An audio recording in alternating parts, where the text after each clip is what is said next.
Good evening, everyone. Love to welcome everybody to the Monday, April 15th, 2024 City Council meeting. If you would please rise for the Pledge of Allegiance, followed by a moment of silence.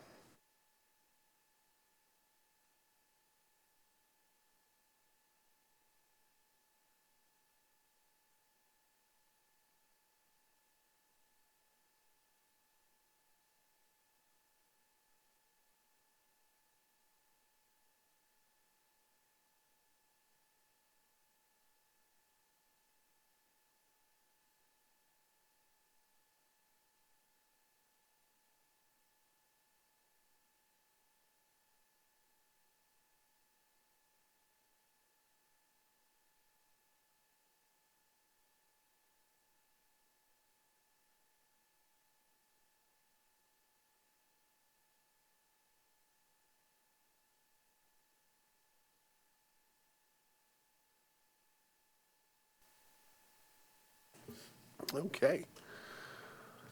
As always, we like to start off with the good stuff this evening, so we have some proclamations to do this evening. I will do those from the podium.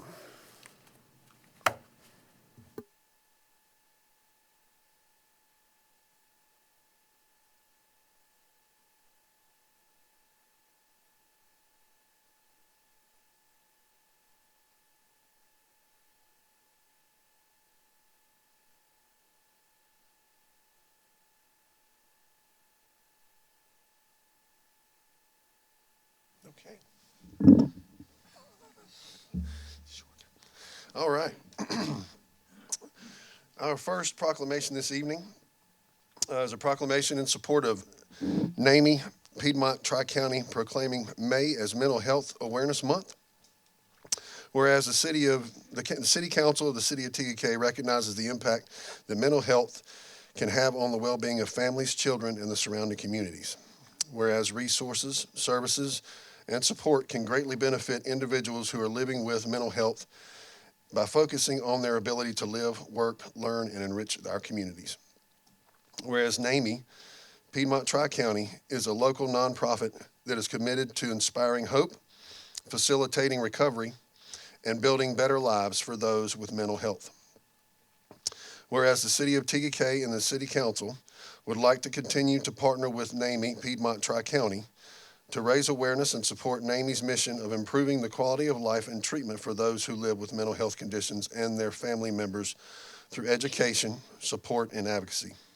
Now, therefore, be it proclaimed that the Mayor and City Council, the City of Tega, duly assembles, do hereby recognize May 2024 as Mental Health Awareness Month in the City of Tega and encourage all to attend the NAMI Walks, Piedmont Tri-County Walk held Saturday, October 5th, 2024 in Rock Hill and Lancaster to raise awareness for mental health. If you would, please, Mr. White.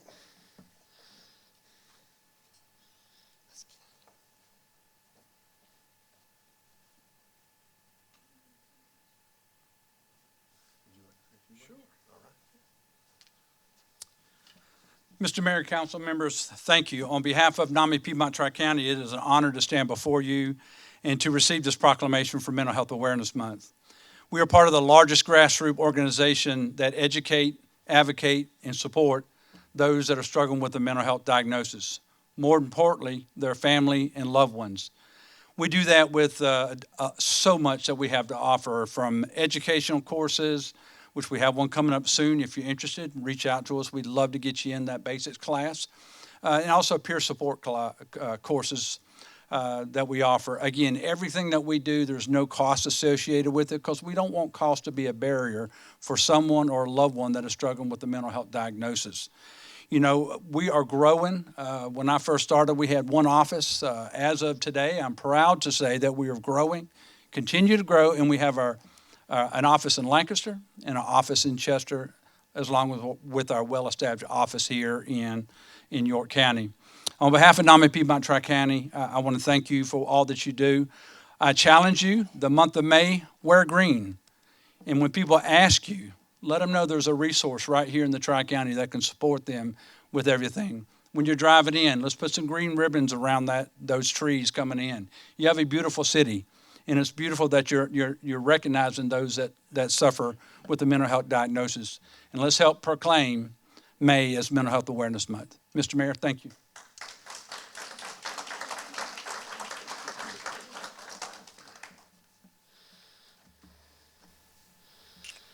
Okay. Our next proclamation is recognizing Spring Pick-Me-Up Week, Earth Day, and National Arbor Day for 2024. Whereas April 22nd through April 27th is Spring Pick-Me-Up Week in the city of Tega. And whereas Earth Day is celebrated April 22nd and the 152nd anniversary of National Arbor Day on April 26th. Whereas the city would like to recognize the outstanding collaborative effort of Keep America Beautiful, Palmetto Pride, Keep York County Beautiful, City of Tega staff and volunteers who work to maintain the aesthetics of our community. Whereas the city will offer reduced cost for curbside pickup of large items when scheduled through the city, and would like to encourage all to recycle, pick up litter in our parks and open spaces, and volunteer to help keep Tega beautiful. Now therefore be it proclaimed that the mayor and city council of the city of Tega, duly assembled, do hereby recognize April 22nd through the 27th, 2024 as Spring Pick-Me-Up Week, and encourage all to join the efforts of the city staff and volunteers to support Spring Pick-Me-Up Week, also to celebrate Earth Day on April 22nd and National Arbor Day on April 26th. Mr. Gillette. And Tim, we appreciate everything you do for us for keeping Tega beautiful, and staff, we appreciate what you do for us as well. The programs that you promote with the trees and the great job you do for the canopy of Tega, we appreciate it. Thank you.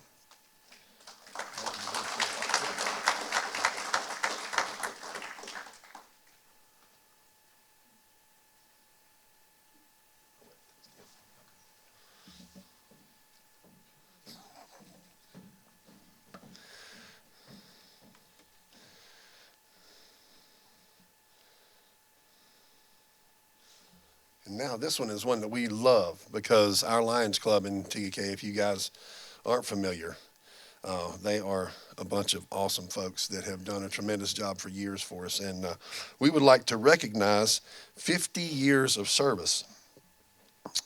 So this is a proclamation recognizing the Tega Lions Club for 50 years of service. Whereas the Lions Club International is comprised of over 50,000 clubs in over 200 countries and 1.4 million members. Whereas the Tega Lions Club has served the citizens of Tega and the surrounding York County community since their establishment in 1974.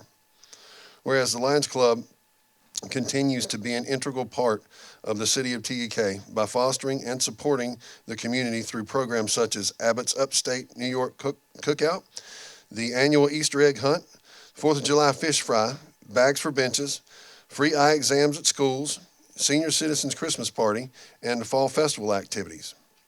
And whereas the Lions Club continues to enhance the quality of life within the city of Tega and embody the Lion motto of "We Serve." Now therefore be it proclaimed that the mayor and city council of the city of Tega, duly assembled, do hereby recognize the Tega Lions Club for their commitment to serving the city and our community. And folks, I'd like for all of you folks to come forward, please.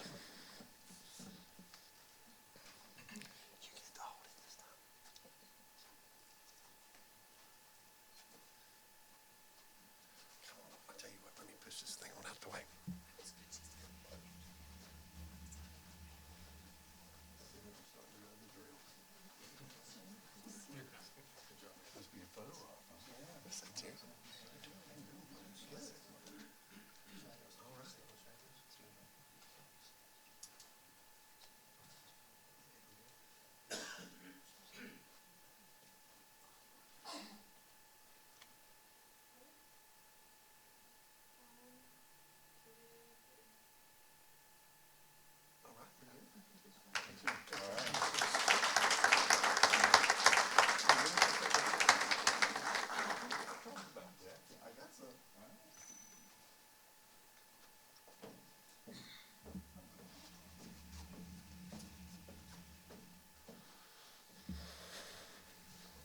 think that's the center. That one? We good? Okay, all right. Got to have my calibration piece over there to make sure I'm in the right spot. Okay. This is another great proclamation. Hats off to everything that our firefighters do for us. You guys are incredible. And we are just delighted to have each and every one of you in our lives. Thank you very much for what you do. This proclamation recognizing May 4th as International Firefighters Day, whereas a firefighter's dedication, commitment, and sacrifice has no boundaries of country, uniform, or language. Whereas firefighters worldwide dedicate and risk their lives to protecting the lives and property of those within a community.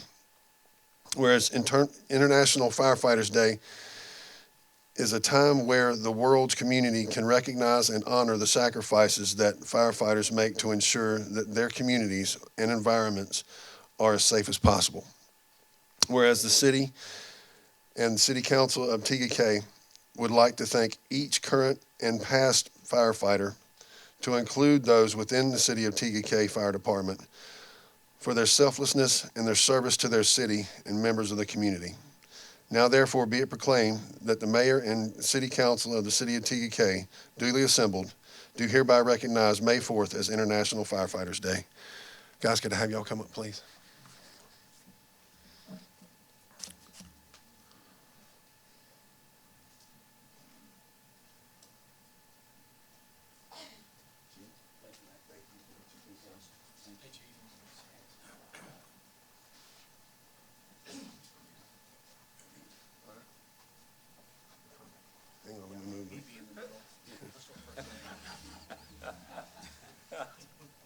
I'll get Tim to help me put it back.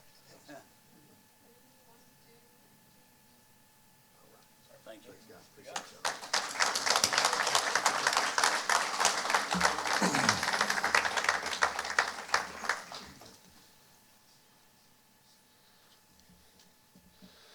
y'all. Okay.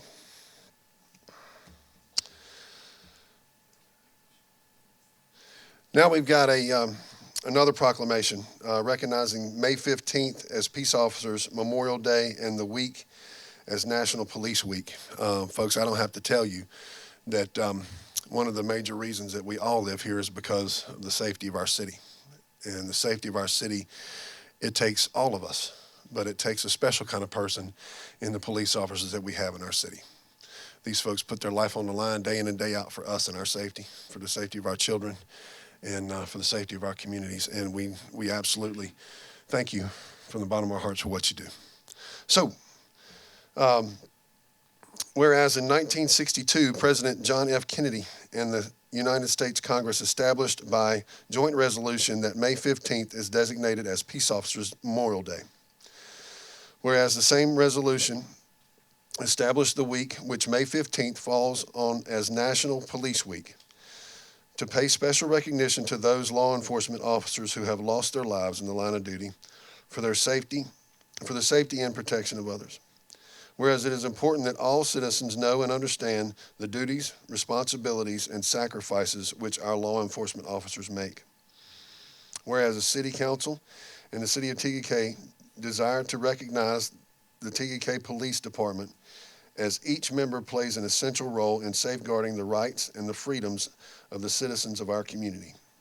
And now, therefore, be it proclaimed that the Mayor and City Council of the City of Tega, duly assembled, do hereby recognize May 15, 2024 as Peace Officers Memorial Day in memory of those law enforcement officers who have made the ultimate sacrifice in service to their community or have become disabled in the performance of their duties, and to honor those law enforcement officers presently serving the community.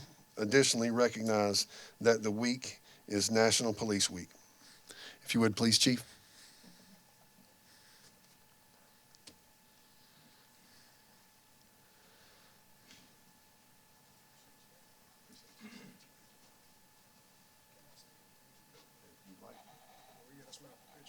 Okay.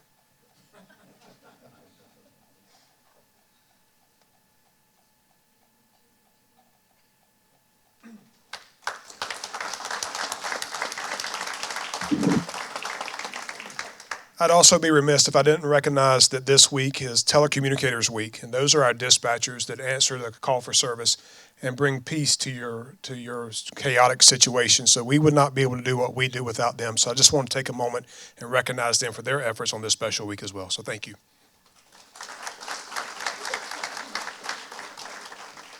Thank you, Chief. Okay.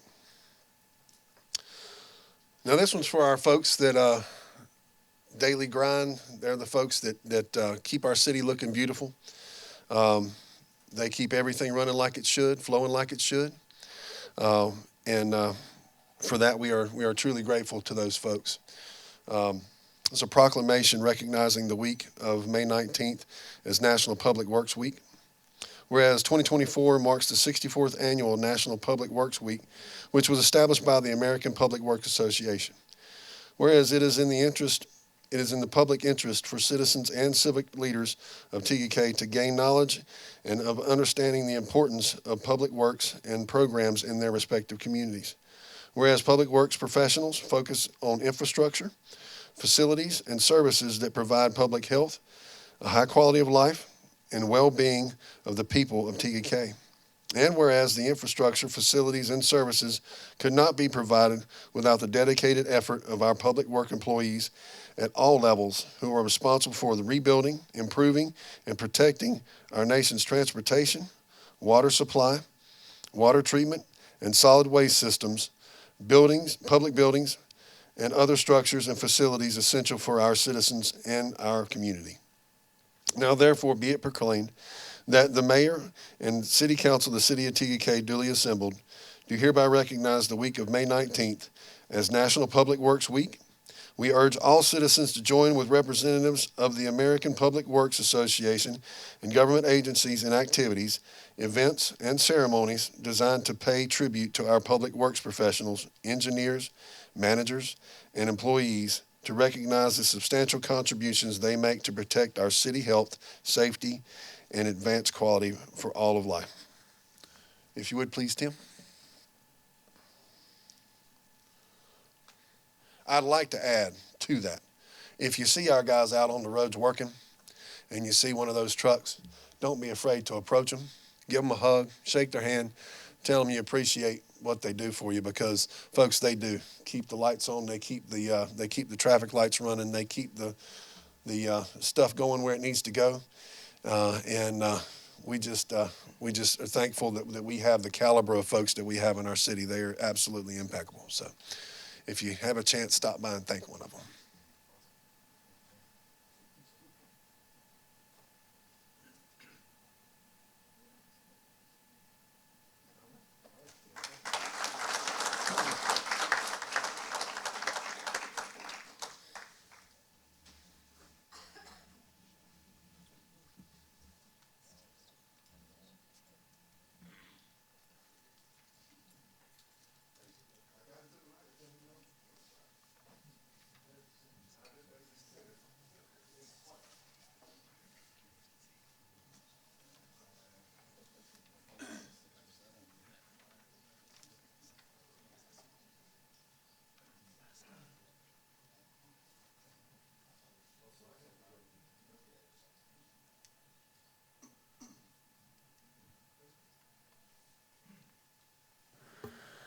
Okay.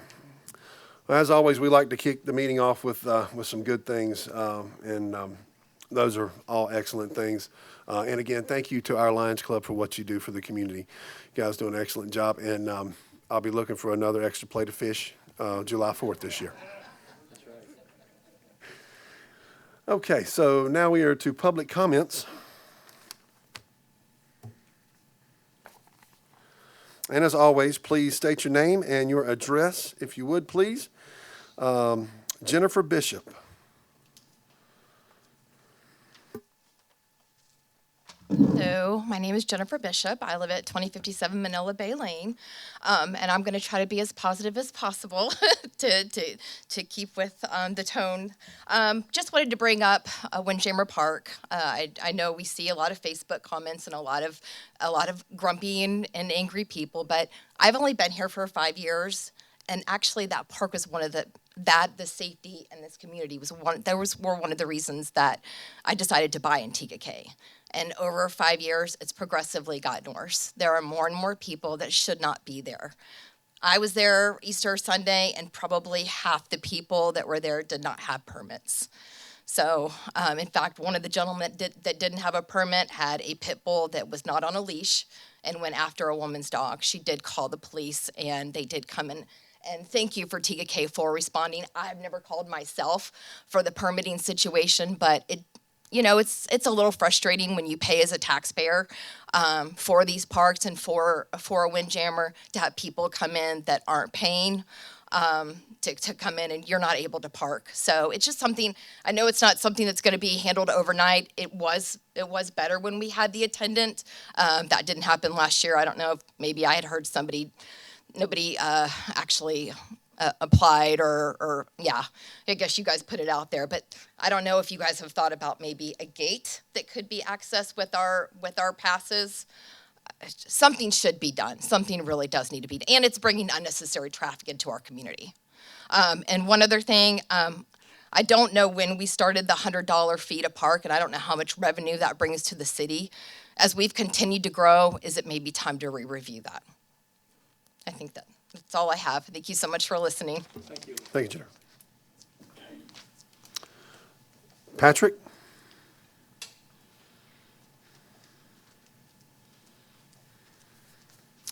Good evening, Mr. Mayor and the council members. My name is Patrick. I'm from 1656 Corwin Bend. And I've moved into this community like less than a year ago. And I have paid a hefty sum for the house that I've purchased. It's expensive. And when I purchased the house, the builder told me that there's a park coming up in the WINDHAVEN community. And I have 2 kids, 5 and 7.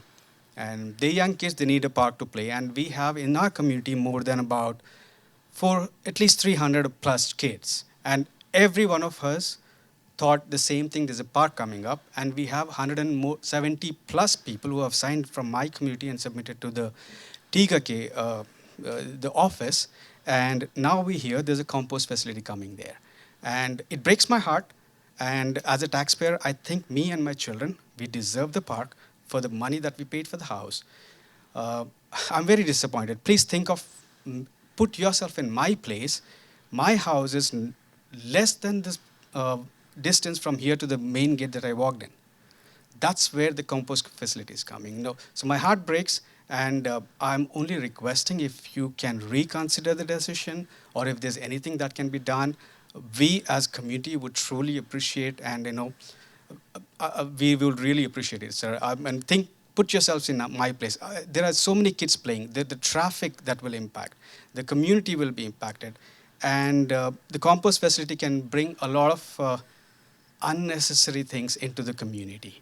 And we would only request you, and I don't know if there's anything beyond request, I would do that. I would plead you, please reconsider your decision. Thank you. Thank you, sir. Okay. Kieran Patron? Hi, good evening, all city council members. I am from 1311 Howard Graham Bay, Tega. So I came for the same comment, whatever Patrick showed. It's the discussion about the compost facility. When we bought the house, Linda told that they are going to put a park, and we waited for, I moved almost 2 years plus, and I waited for 2 years. Now we're seeing a compost facility, which may increase the traffic, as well as it may reduce I don't know what content will be put, but that if that content may hurt the kids which are there nearby the community, and it's between the two, there is a new community which is coming, Taylor Madison, and this is between the two community where most of the residents will be staying. So that's where my request will be, better to move that into a better place instead of a two between the community, which may harm the kids for the health, other issues, as well as the what Lina suggested when we bought, but did not commit on that. So at least that's my think on that. So thank you very much. Thank you. Thank you, sir.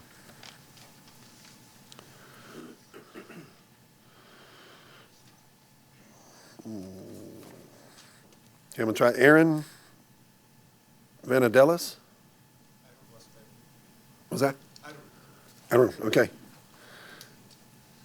You guys have got to write bigger. Right, and hello everybody. So, first of all, I don't want to repeat the same comments that we have heard. It's the same comment I have regarding the compost facility with all our people living there nearby in Tega in WINDHAVEN community. At the same time, what I feel is that we have tried to put up an online petition with 177 people signed on it. I hope that it would have been seen. We have submitted directly to the city through an online form. And along with that, it's the same thing, when I moved in here, I've been told that there will be a park coming in. Even I have 2 kids now, I'm also looking forward for that to have my kids playing around rather than having a compost facility sitting right in the middle of the, 2 communities at that place. At the same time, and it is going to increase the traffic for sure because it is, what I understood is that the entrance to that facility is through the community. It's not directly from the highway or something, which is also going to increase the traffic, which is endangering the kids because the kids will be playing around or, they will be running around making sure that it will be so difficult for us to take care of that things as well. Other traffic coming in will be difficult for us. And even I felt that, when the builder told me that this is what we are going to construct over here, now all of a sudden I see that there is a board raised saying that it's a compost facility, which is I felt a little bit cheated by the information that I have given at the time when I bought the home. So the same comment, I also request everybody here that you can make if you can do something towards it to make it to a different place or do it something towards, I'm also requesting for the same. Right, thank you. Thank you, sir. Bob McCarthy?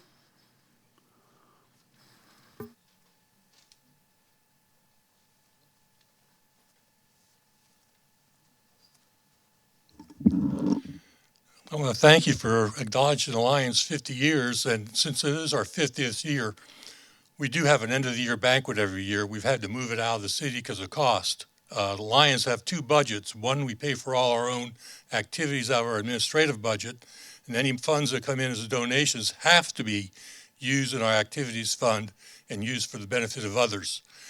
In order for us to fund our 50th year, we're kind of hoping maybe the city council in the past has been able to use the Glennon Center as a couple times a year. If there's any chance you can help us get a discount or a better rate for getting a banquet here and keep it in the city, we would appreciate it. Thank you. Thank you. Thanks, Bob.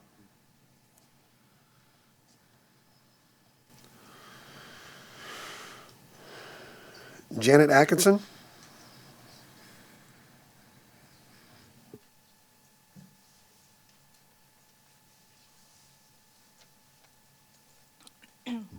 Good evening, I'm Janet Atkinson. I reside at 206 Zimmerman Drive in the WINDHAVEN community. I'm here because I'd like to address 4 topics of concern that the WINDHAVEN community has about the composting facility that has, well, it hasn't been proposed because it looks like it's happening.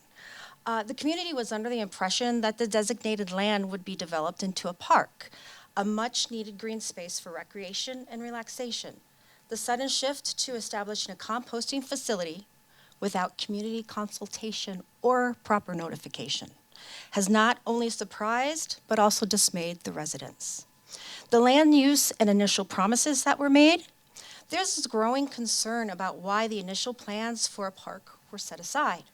The community seeks clarity on the definition, on the decision-making process that led to the significant change in land use. Understanding the rationale behind prioritizing the composting facility over the recreational space it's initially promised to us, it's crucial. Environmental and regulatory concerns. Furthermore, the community is anxious about the potential environmental impact of the composting facility and would like to have these addressed. Odor control. How will odors be managed, and what measures will be implemented to prevent them from affecting residential areas? Overflow management, what systems will be in place to handle the overflow and ensure that the facility operates within its capacity? Compliance and environment. Enforcement.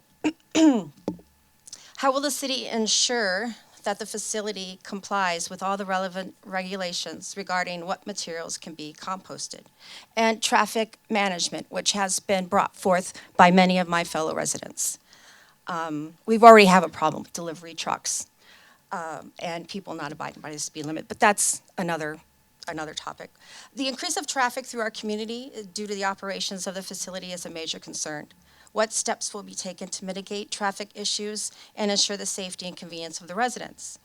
Given these concerns, we respectfully request that the city involves Windhaven community representatives in the planning and oversight of the composting facility project.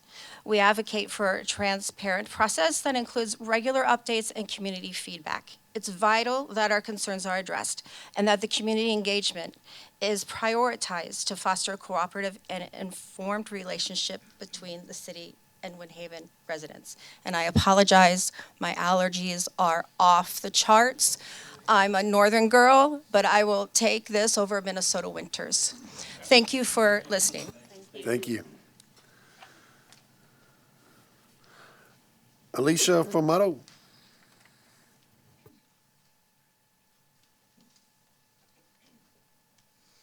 Good evening, City Council, Mr. Mayor. This is Alicia Formato, 25030 Riley Lane. First of all, I'd like to thank City Council for consulting with experts and doing rigorous edits on the deer survey. And fellow residents, do your homework. Please take this survey. It's important to all of us. And while we recognize that there are differing opinions on how welcome or not deer are in Tega Cay. And depending on where one lives exactly and what one's lifestyle is like, this problem affects folks differently. So here's a new idea. What if we use some of the $160,000 to subsidize deer conflict solutions such as repellents, deterrents, and even subsidizing deer-resistant plants and bulbs? Folks spend a lot of money and time on their landscaping, so how about we help those folks out with some solutions geared directly for them? Additionally, there are options for deer fences that could protect yards, and this would be at zero cost to the city of Tega Cay and is just an ordinance change away. There's a couple of different options and multiple resources for this. One of them is 2 short fences that are kind of piggybacked one on top of another. Another one is a 6-foot high fence that has a 45-degree angle, kind of leaning outward.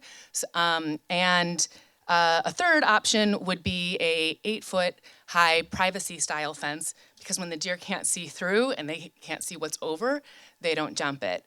And I know that we have important sight lines and beauty and flow in our city, so this is something that you absolutely could specialize to certain individuals in certain spaces on their property so that folks could have accessibility to their gardens and have happiness with that.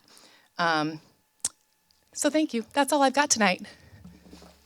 Thank you, Alicia. Stephanie?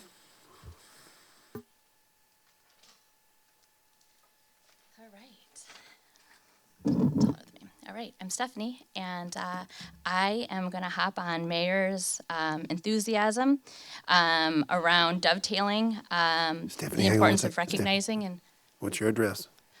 Sorry, I live on I don't remember what public works person, but I live on sweet little Riley Lane. Okay, so anyway, as a resident, I'm excited to dovetail on Mayor's spirit of recognizing and promoting all the ways that Tega Cay is so special.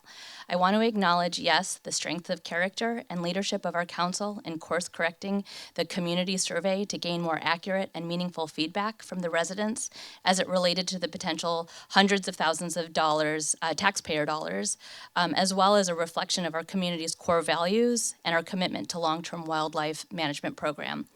I'm hopeful we can really use the same commitment to our community by listening to the Windhaven community and the 50 years of the philanthropic efforts of the Lions Club today.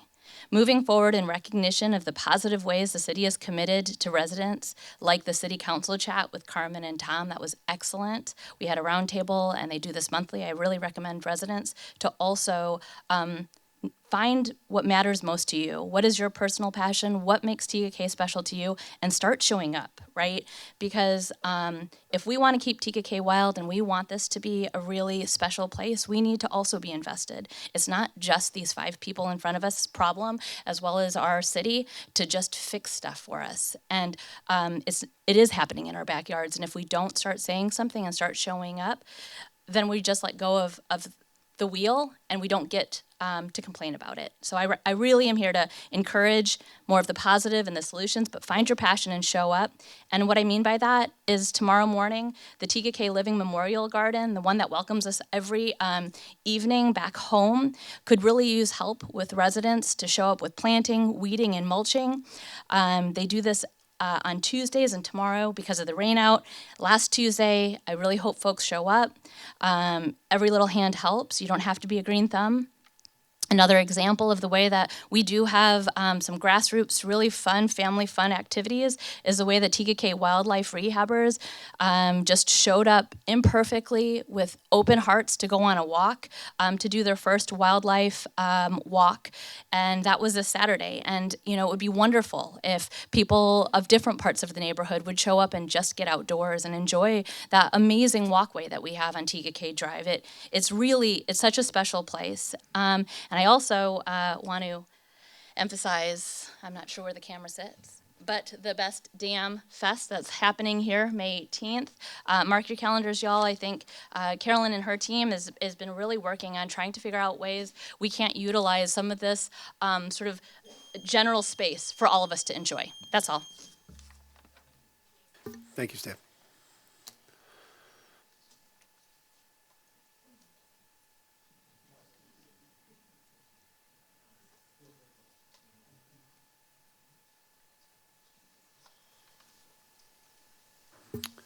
And with that, that will bring us to the approval of our minutes. Do I have a motion? I motion to approve the minutes for March 13th, special workshop meeting. Are we approving both at the same time? I would do it one at a time. Okay. I have a motion. Second. I have a motion and a second. Do I have any discussion? Okay. All in favor say aye. Aye. Motion is unanimous to approve. Okay, I will entertain a motion for the regular city council meeting, March 18th, 2024. Make a motion to approve the regular city council meeting, March 18th of 2024. Second. Have a motion and a second. Any discussion? Okay, all in favor say aye. Aye. Aye. Motion passes unanimously. Okay. That will bring us to committee reports. Economic Development Commission is first. Yes, Mr. Mayor and members of council, there was an Economic Development Committee meeting, March 25th. There was a quorum of 5. City Liaison Nick Cotham was present. There were 2 newly appointed members that were present for the meeting but had not been sworn in yet. There was also 1 resident present. They discussed their next meeting date for this month, and they also discussed a continuing discussion of subcommittees to tackle issues to bring back to the Economic Development Committee to expedite action items because of rules not allowing a quorum to meet outside of a publicly announced meeting. They wanted to break up into smaller groups of committees that they felt like they could be more nimble and could address issues more quickly and bring them back to the group for recommendations for council. I thought that was a great idea, and it was a great level of commitment for them to be able to do that. Some of the items that they want to expedite are community matters, contributions, and monetization and collaboration. One of the main things that they also would like to talk about is they had requested if they could get an opportunity to speak with Bob from Finance to see if they could put some information together on making some changes or some recommendations to city fees and business licensing fees. As Main Street's coming on, that was a concern of theirs that they wanted to make sure that we are postured to encourage good businesses to come to town and not discouraging it with some of the fees that the city currently has. So they were looking to see if we could create some type of a study to find out where's the balance on reducing fees and increasing revenue. And they mentioned speaking to Bob about that, or having him present for a discussion like that, or maybe even sitting with him by twos or threes to talk through that in a subcommittee, because they respect his advice and his experience in that area. That's it. All right. Thank you. Thank you, Councilor Shirley. Next will be our Planning Commission. Nick, if you would please, sir. Sorry, I threw you for a loop there on the first one.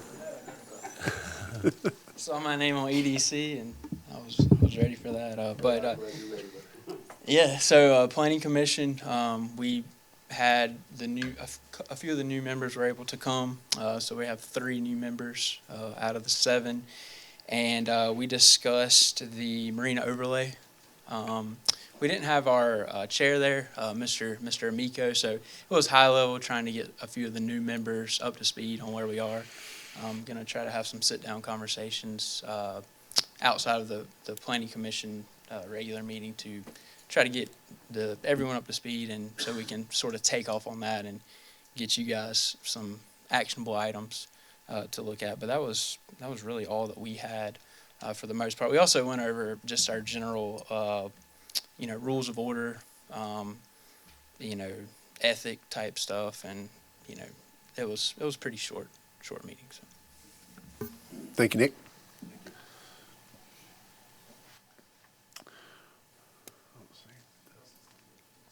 Okay, so Nick, you're gonna double as Dustin. I am. I tried to triple, but yeah. I took EDC for you, so you're on your own now. Yeah, Park and Rec Ad Hoc Committee update. Yeah. So take it away, Dustin. Dustin and I have been working on the Parks and Rec master plan over the past couple of weeks since our last council meeting. I know a rough draft of our current progress was sent to you guys earlier today, so definitely take a look at that when you have a chance. We've completed a lot of the background information, and we, at this point, I think we have about 36 pages or so, and that's not including the survey, which will be a part of that as well. So we're diligently working on that, and we will provide you guys with updates with our progress as we move along. And definitely feel free to reach out to Dustin or myself if you have any questions. So. Thank you again, Nick. And that will bring us to our committee closing there. So the next item is a 5A discussion regarding the planned composting facility near the Windhaven community. Over the last week, it has come to the attention of City Council that some members of the Windhaven community are seeking further information pertaining to the composting facility being planned for the former cellulose landfill site. This item is on the agenda for staff to provide the public with more details related to the facility, for council to openly discuss the facility, and also provide staff with direction on how to proceed.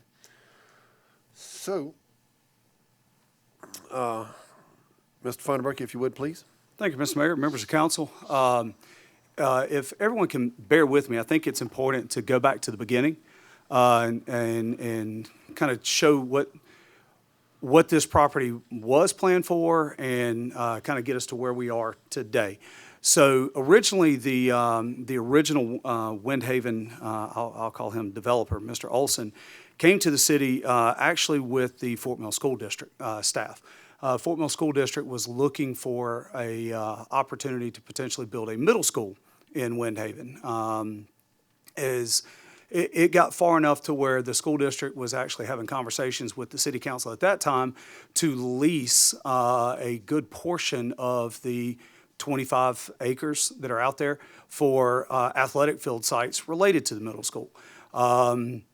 It got far enough to where that council actually had basically the lease put together in bullet points as to what those terms were going to be. At that point, the school district began doing their due diligence on that site. For those that haven't been here for very long. The bulk of that site was a cellulose landfill owned by the McCall family. So you had a lot, we as a city used to contract with them and use that facility for our yard debris, leaves and things of that nature for probably dating back to probably about 1989, 97? 97 is when we annexed it. Okay. So we were using it prior to then and then annexed it in 1997. So for many, many years, it was a cellulose landfill that we used, and other folks around the area would contract with the McCalls and dump tree parts and things of that nature in there. So as the when the McCall family closed out the property and then it was deeded over to the city, we were having the conversations with the school district. They began their due diligence report. And this is, their due diligence report is on our website as part of the packet for this meeting, so it is available to the public. But just to kind of give everybody a glimpse of what the school district found through all of their test digs and pilot sites, there is still a lot of debris that is buried out there, organics. They were finding organics as deep in some of these sites as 20 feet deep. As we have learned through Turner over the years, because when it was developed, a lot of the pine trees that used to be out there, when it was also a C&D landfill, got buried. And when wood is buried under that good South Carolina red clay, it decomposes and it leaves voids underground. And we've had issues for years and years at Turner due to a lot of similarities that the school district found out there. This is just a side view as they use that. It's called electronic resilience or resistance, I think, is the engineering name. Think of it more along the lines of ground penetrating radar, if you will. They were finding lots and lots of debris, so much so that their cost estimate was about $11 million to remediate that site so that they could build a baseball field, build a football stadium and track and things like that. School district decided to walk from the property and decided not to do use that as a middle school site. So fortunately for us, they provided all that documentation, that due diligence report to us pretty early on in the game plan. So as such, we began having conversations for the last several years at the staff level as to what can we do with that property. Obviously, building structures and things of that nature.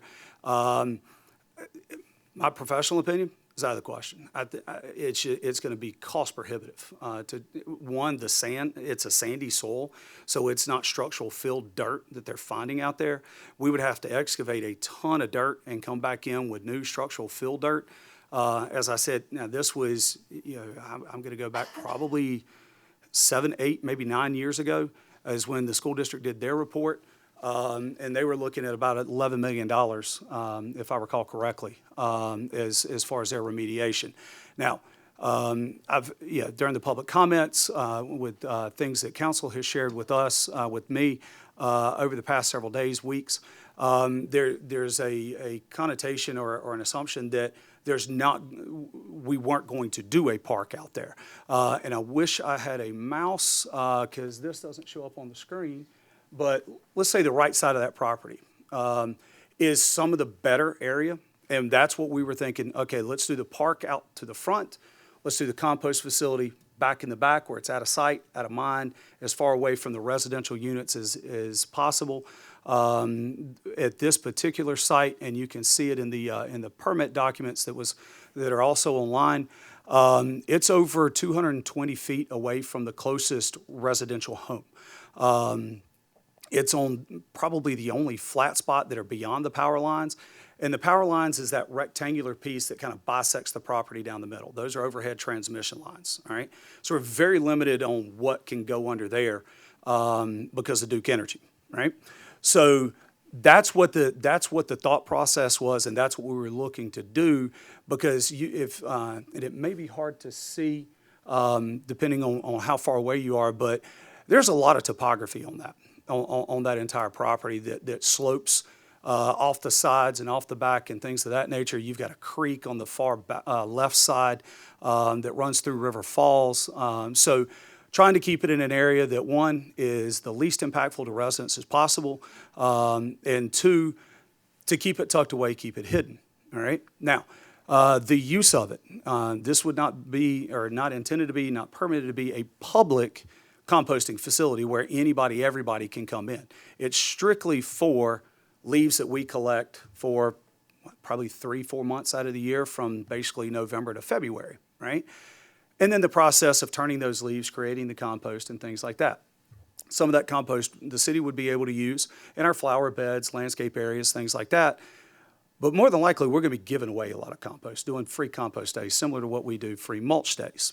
So not generating a lot of traffic, to access it. We have 2 leaf vac trucks when they're both working. And yeah, during that particular time of year, yeah, they would be running in there, making dumps, coming back out, collecting leaves. Again, with the intention of the front half of that property being a passive park, potentially a walking trail around it, almost like a track, maybe some picnic areas, landscape lawn for picnics, flying a kite, playing cricket, pick-up soccer matches, and the like, right? So because of what's buried underneath. Now, it's nothing toxic.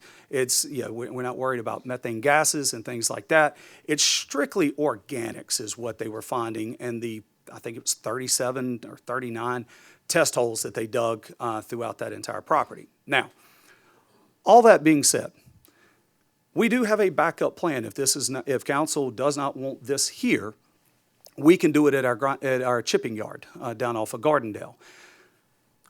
We can't do it as big. It's going to be tight. This represents about 2 acres. It's about 1.75 acres, what you see up on the screen right now. Looking at it, as far as the chipping site, we can probably get up to about 1 acre. So it's slightly smaller.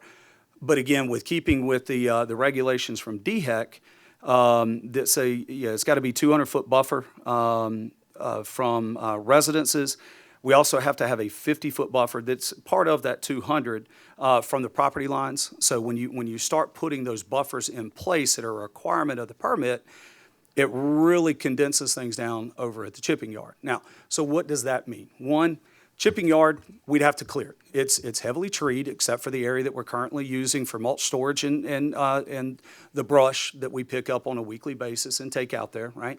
We've also got another smaller area that's outside of the permitted area where we're stockpiling white goods and scrap metal and things like that, right? Stuff that used to be down at the maintenance shop. So we've moved them out there because people, our pickleballers, our tennis folks and things like that, they didn't like driving through the maintenance yard and seeing all that stuff stockpiled over there. So we've moved it to a different location. Again, that stuff's outside of the permitted area. What DHEC is concerned about is where our brush piles are and where we store the mulch, right? And we can only store the mulch there for 30 days for the permit. So we still have some more wooded area. Staff would have to clear that area and get that site prepped, which we can do. As the mayor mentioned when he was doing the proclamation, we've got a lot of talented staff on Public Works that could tackle that process. This area we like because we wouldn't have to turn the rows as much to create the compost. We wouldn't have to turn them as often, right? We'd have plenty of room to stockpile the leaves as we collect them through the fall and winter before we have to start worrying about turning it. We can do it out at the Gardendale Road site. We'll just have to turn that more frequently so that we can continue to bring leaves in as we go through the collection process. We have been in need of a permanent site for this for many, many years. We found ways to make do, but we're collecting more leaves every year. I mean, it is unfathomable the amount of tonnage that we're collecting from our loose leaf collection program. And in order to be able to continue that program, we're going to need that permanent site. So again, I understand that there are folks in the Windhaven community, folks on council, I don't know, folks throughout the community that may not like this particular site, and that's totally fine. We can, if that's not where council wants it and would prefer it be at the wood chipping site, we can reverse course and begin that process and Tim and I spoke about it. We may not have to go back through a new permit. We may be able to add it on to our wood chipping permit, waiting to hear back from DHEC on that.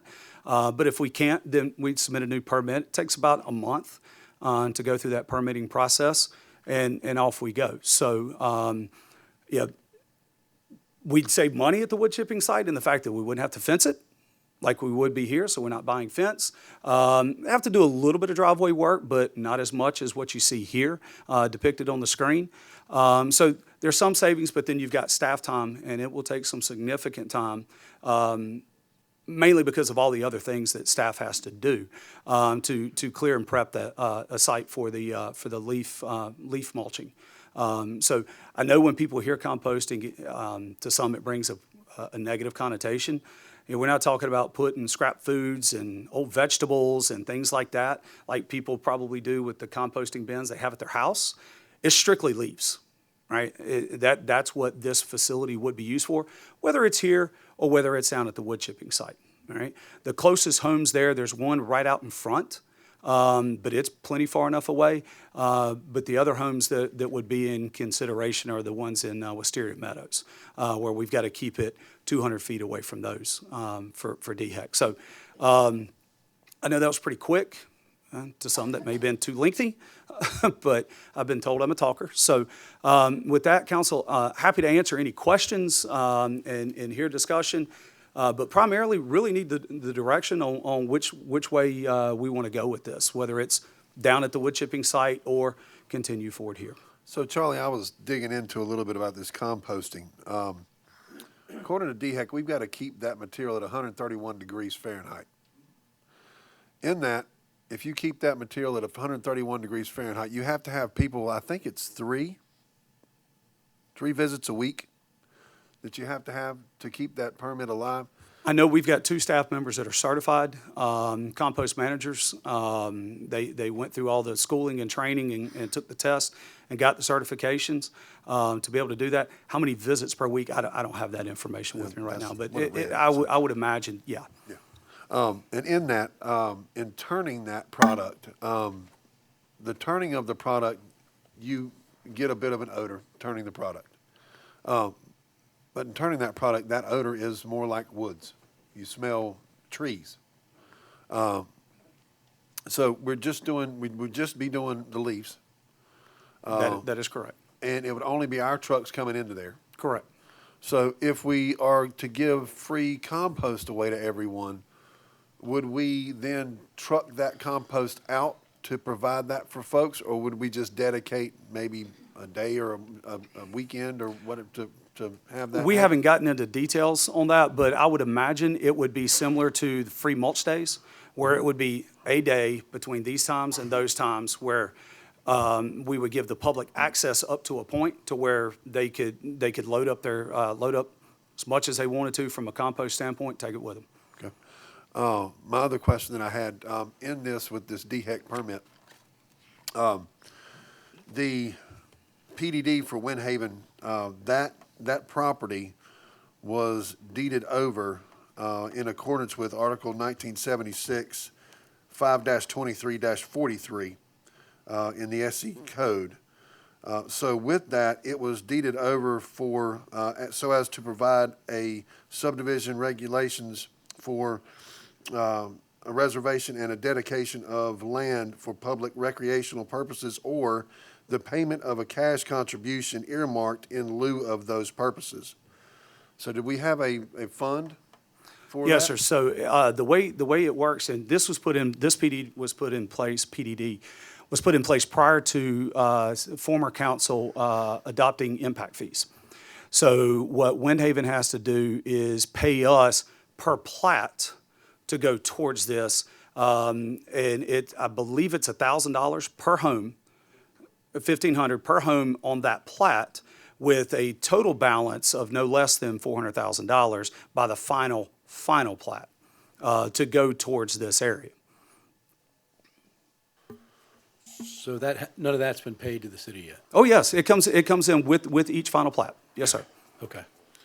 So in that code, that 1976 code, it says all funds so received must be held by the local governing body in a special account which must be applied and used only for the purposes of acquiring park, playground, and other recreational site equipment, as per the SC Code of Laws. So in that, we've already got a special fund that's been set up for, it's been earmarked for that. Yes, sir. At all, and Those funds are being collected at every final plat. every Yes, sir. final plan, okay. All right. So that's not part of our reserve or That's correct. anything being used for any other purpose? I'd have to check with Bob to see if he's got that money sitting down in the state investment pool. My guess is he probably does, so that it's earning some interest. Right. I think Bob put every nickel he could find in that investment pool, but yeah, it is not part of your fund reporting. That is correct. It is earmarked money to go specifically towards this. Yeah, that front half of usable property, which for the most part is what you see is the cleared area to the top right portion, to where you're not really getting into a whole lot of topography over there. You're about 7.5 to 8 acres, which is about the size of Rundy Park, just to give you a frame of reference. So we're talking about that top portion, say, so if we're sitting at where the signs are, that top portion, I mean, it looks to be 8 to 10 acres right there. So we're talking about a site that's 1.2 acres for the compost facility? 1.75. Do you know roughly on hand what each one of the sludge plants that we have on the golf course? Do you know roughly what those sizes are? I'm going to say like a half acre, maybe 3/4 My guess acre is, per. so treatment plant number 2, which is over off Greenview Court, my guess would be it's probably about 1.5 acres, not counting the giant slope that goes up the hill. The one that we call treatment plant number 3 and treatment plant 4. Please don't ask me where treatment plant 1 is. I don't know. I've never seen it. I don't know how they did the numbering before we bought it, but over there, you're probably talking closer to 3.5 acres. It's a good bit bigger over there along hole number 2 of the Pines. And so those treatment facilities, they bring in 100% of the human waste from TGK? From traditional TGK. Yes. Okay. Just traditional. And we house that here? Well, it's pumped. It goes into the treatment plants, is treated, and then it is discharged way out into the lake. Our engineer assures me constantly that it's basically bottled water when it's coming out. I continually tell him he gets to take the first drink. Okay. So, but we have facilities like that within the city of TGK that we already. Yes, sir. And that goes way above a composting facility as far as treatment and odors and all of that good stuff. They definitely have a certain aroma to them, for sure. They do. Yes, sir. Okay. That's all I got. Okay. Charlie, when this was approved, when this land was transferred to the city, it was transferred as a park area. The PDD has it as a park, passive park area. At what point did the zoning get changed so that this compost facility could fit there? The zoning is still PDD. That is the zoning for all of Windhaven. You have different pockets within there, residential, commercial, and this park space. There's also a part of our code for neighborhood public utilities, or public utility facilities are permissible in any zoning district. This would land in that bucket, if you will. As far as a zoning change, it's still PDD. For the entire acreage of all of Windhaven, it's still, the zoning is PDD. Whereas Lakeshore is under development agreement, it's a PUD, but it has that base underlying zoning of R, whatever the number is, right, depending on the section. But out in Windhaven, it is PDD. That is the zoning. Can you clarify what you were saying about the city has the right to change use? I'm probably not wording that right, but I thought you said that the city has the right to change the designated use of city-owned property. Is that what I heard you say?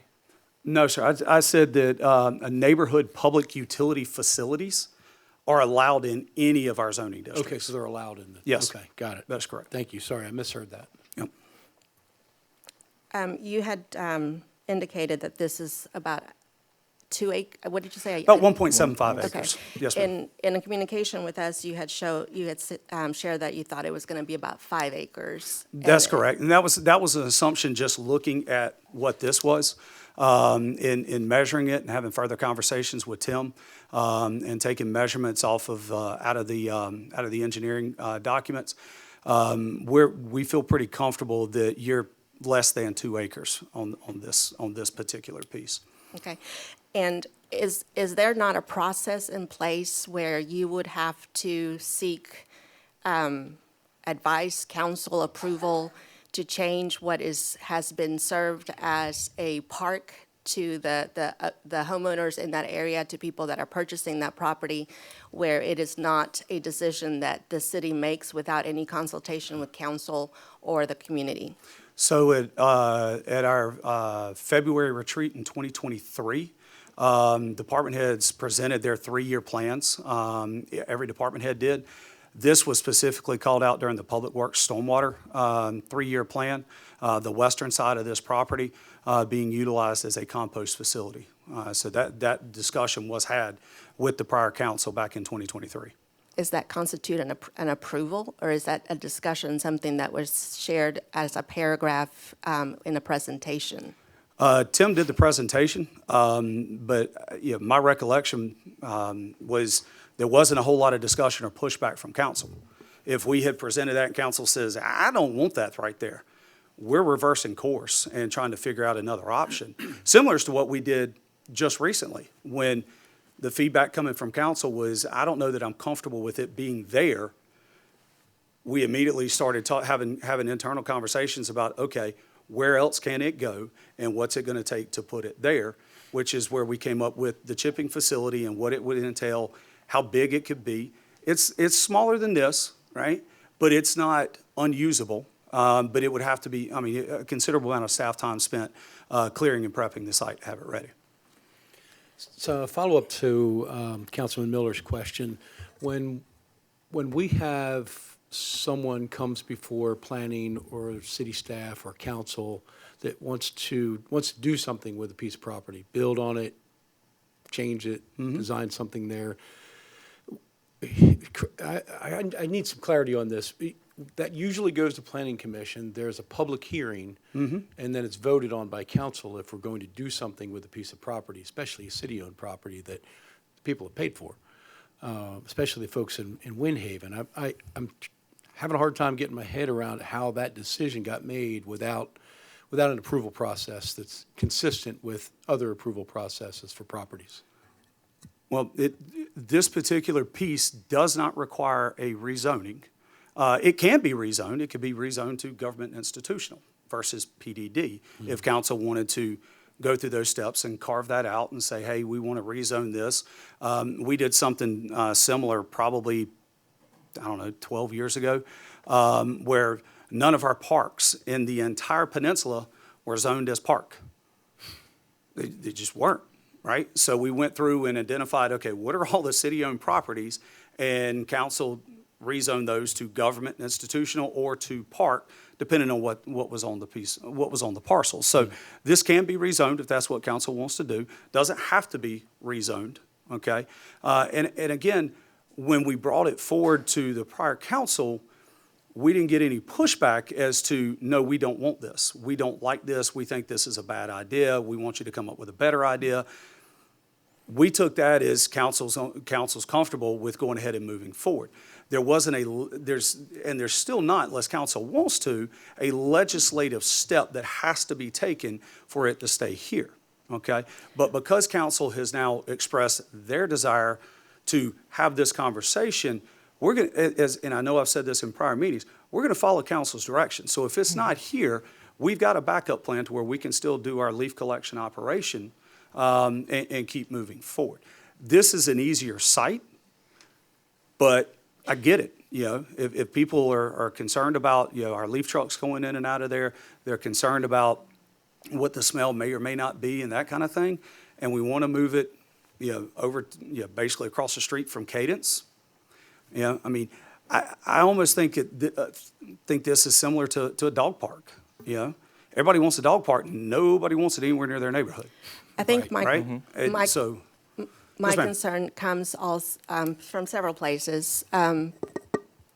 When you say that this is allowed per the PDD, where is that? Because I've looked through that, and what I saw for this particular piece of land was when it talked about the park, that it was only zoned for park. no, it's actually. And I'm in- talking about the Windhaven.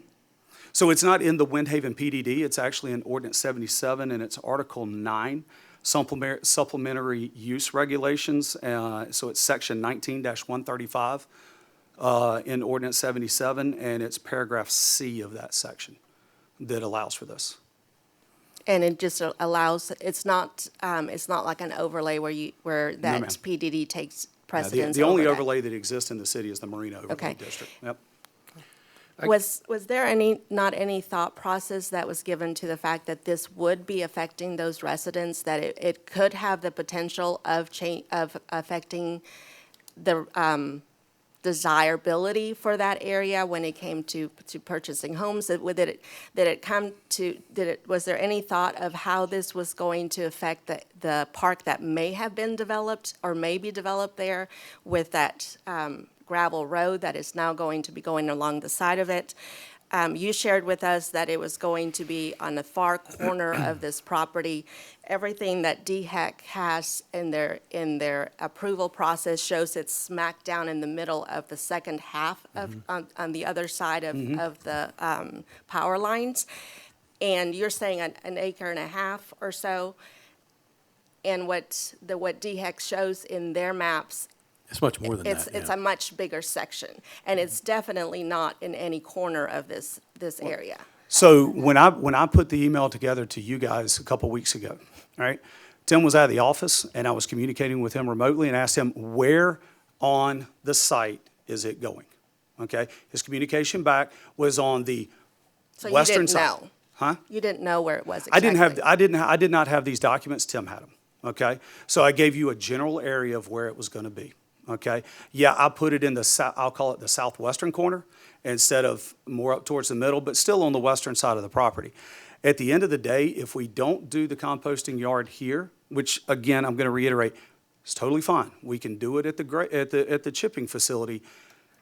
This just probably stays as green space. It's as unusable property. So we were trying to find a suitable use for it. Now, as far as did we give any thought to the future residents coming in there and things like that? Absolutely.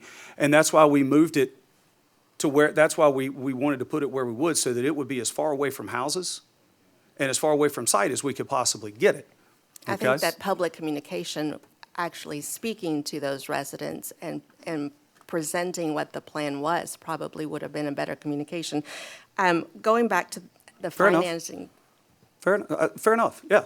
I'm not disagreeing with you on any of that. And again, nothing, all we've done at this point is apply for the permit, okay? Permit got approved. We can shift course and shift direction now, if that's what council wants to do. So I think you get a sort of a general idea or feeling of how council feels. This comes to us, it was a surprise. Essentially, I'll tell you, being new to council, I didn't know that this composting facility was even a consideration. I didn't know it was a discussion that was had at a workshop a while ago that constituted a way for you to move forward with applying for permits for this location. And essentially, we were blindsided by an email from a resident stating, hey, why is there a composting facility going here? And I know I had no clue anything about it. Speak for everyone else, which is why we're here, which is why we asked you to present at our council meeting, because we need to understand exactly what's going on. And part of why, we wanted to be on council and do this, we want to be transparent with our community, and we want to communicate with our community and make sure that they understand. And that's why we're here doing this in front of everybody, not just doing emails or talking to each other, figuring all this stuff out. I will tell you straight up, I do not like the location where it's at and what's going on. So that is my recommendation, is trying to change it and go into the chipping yard. I know it's a little more cumbersome to take all the trucks over to the chipping yard, and it's a smaller location, but that's what I would like to do. If it was designated as a recreational property and people, River Falls, people are going to go off and buy those properties, Windhaven's going to buy those properties, and they already purchased those properties, knowing that there was going to be a park there, let's not do that. Let's just go ahead and back up, punt, and change course. No arguments whatsoever. I mean, And my 2 cents. we're still, I mean, again, the game plan is still to do a park out there. That was never not part of the plan. We're very limited on what kind of facilities it can be, based on the due diligence report from that ESP put together for the school district. It definitely needs to be a passive type park. Yeah, and that was never not going to happen. All right, but again, if this isn't here, that's totally fine. It's more, a little bit more labor. It's a good bit more labor intensive to prep the other site. That's fine.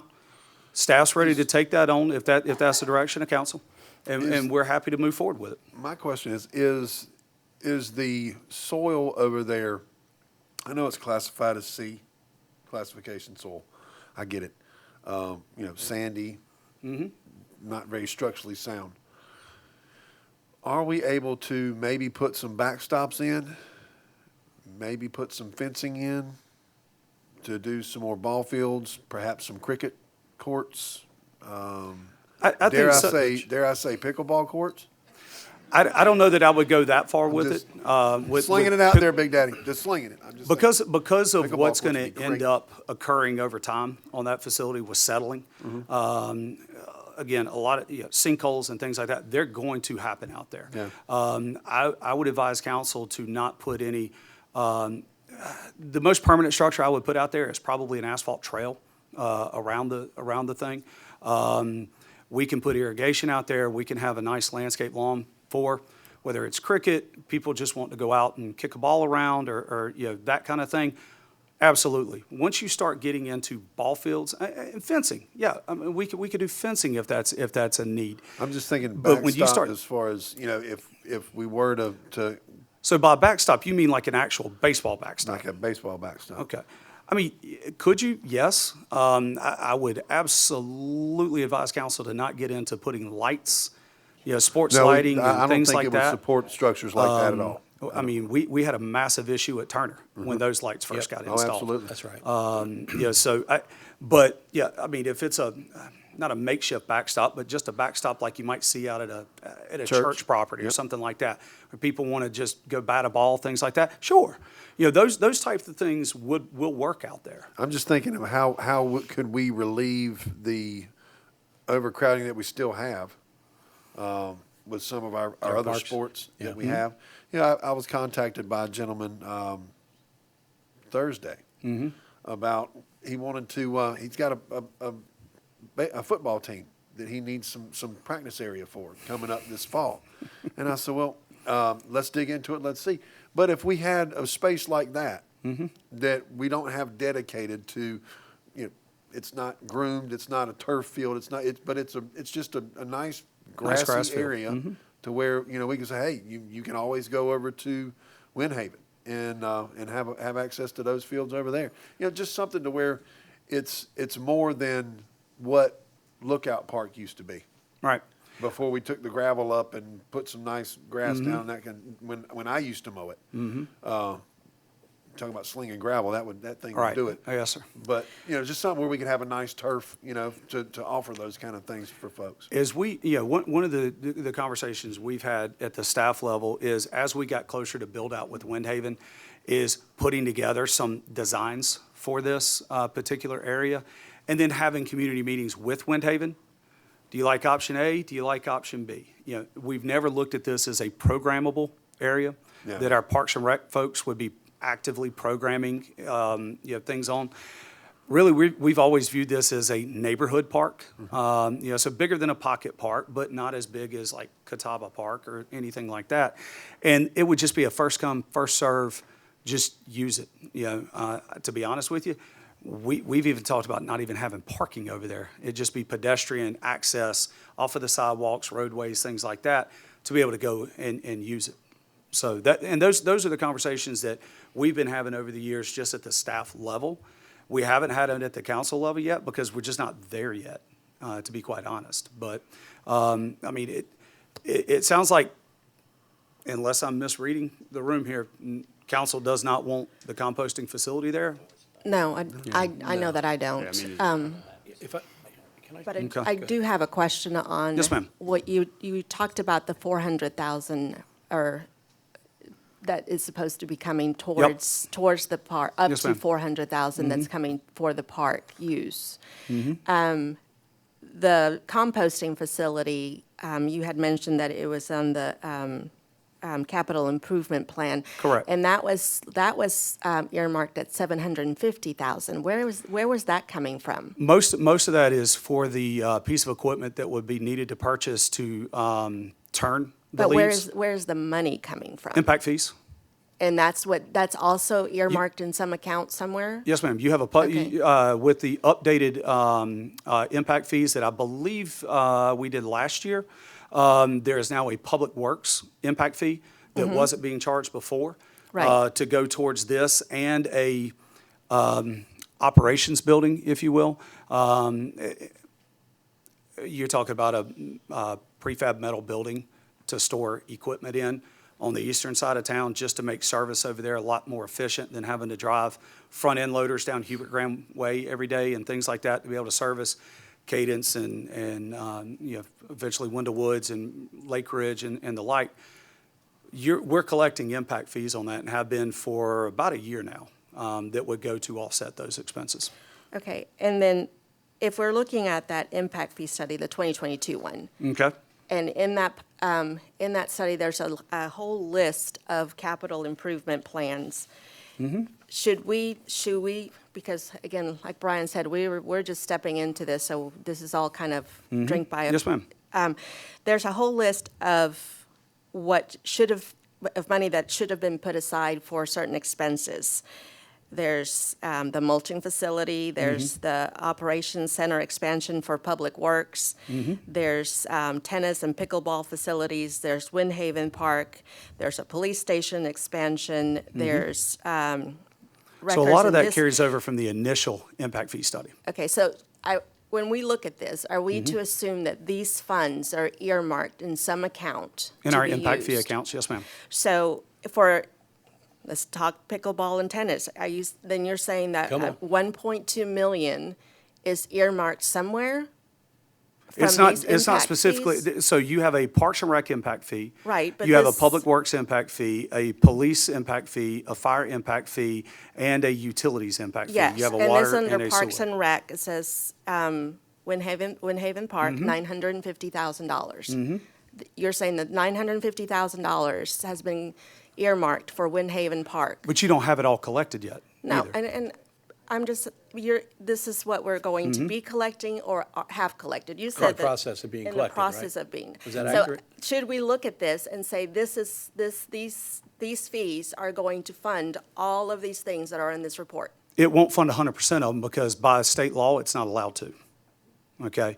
So your new growth pays for a chunk of it, but you can't, so the only thing that impact fees pay 100% for is the debt on the water tower that sits in Windhaven. Because it was only necessary for that because of the growth, okay? Needing more pickleball courts, needing a compost yard, needing additional space for operations and those type things aren't 100% necessary because of growth. Growth pays a percentage. The way we've been doing it and continue to do it is impact fees come in, they're offsetting that current debt right now at just about 100%. Now, there's going to come a time where we hit build out and there are no more impact fees, okay? And that's when your tax base is going to start contributing their share to it, if that makes sense. Okay. Yeah, you gotta go to the podium.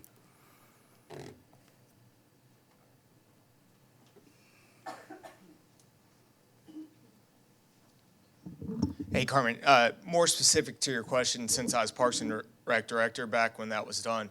So as part of the impact fee study, we had to do cost estimates that we thought, like what our current facility estimate, what we thought the value of that would be, And then for the new facilities, we had to do an estimate of what we thought it would be. So it's just an assigned value. And it's not necessarily saying that we're going to collect $950,000. That's what we think the asset will be.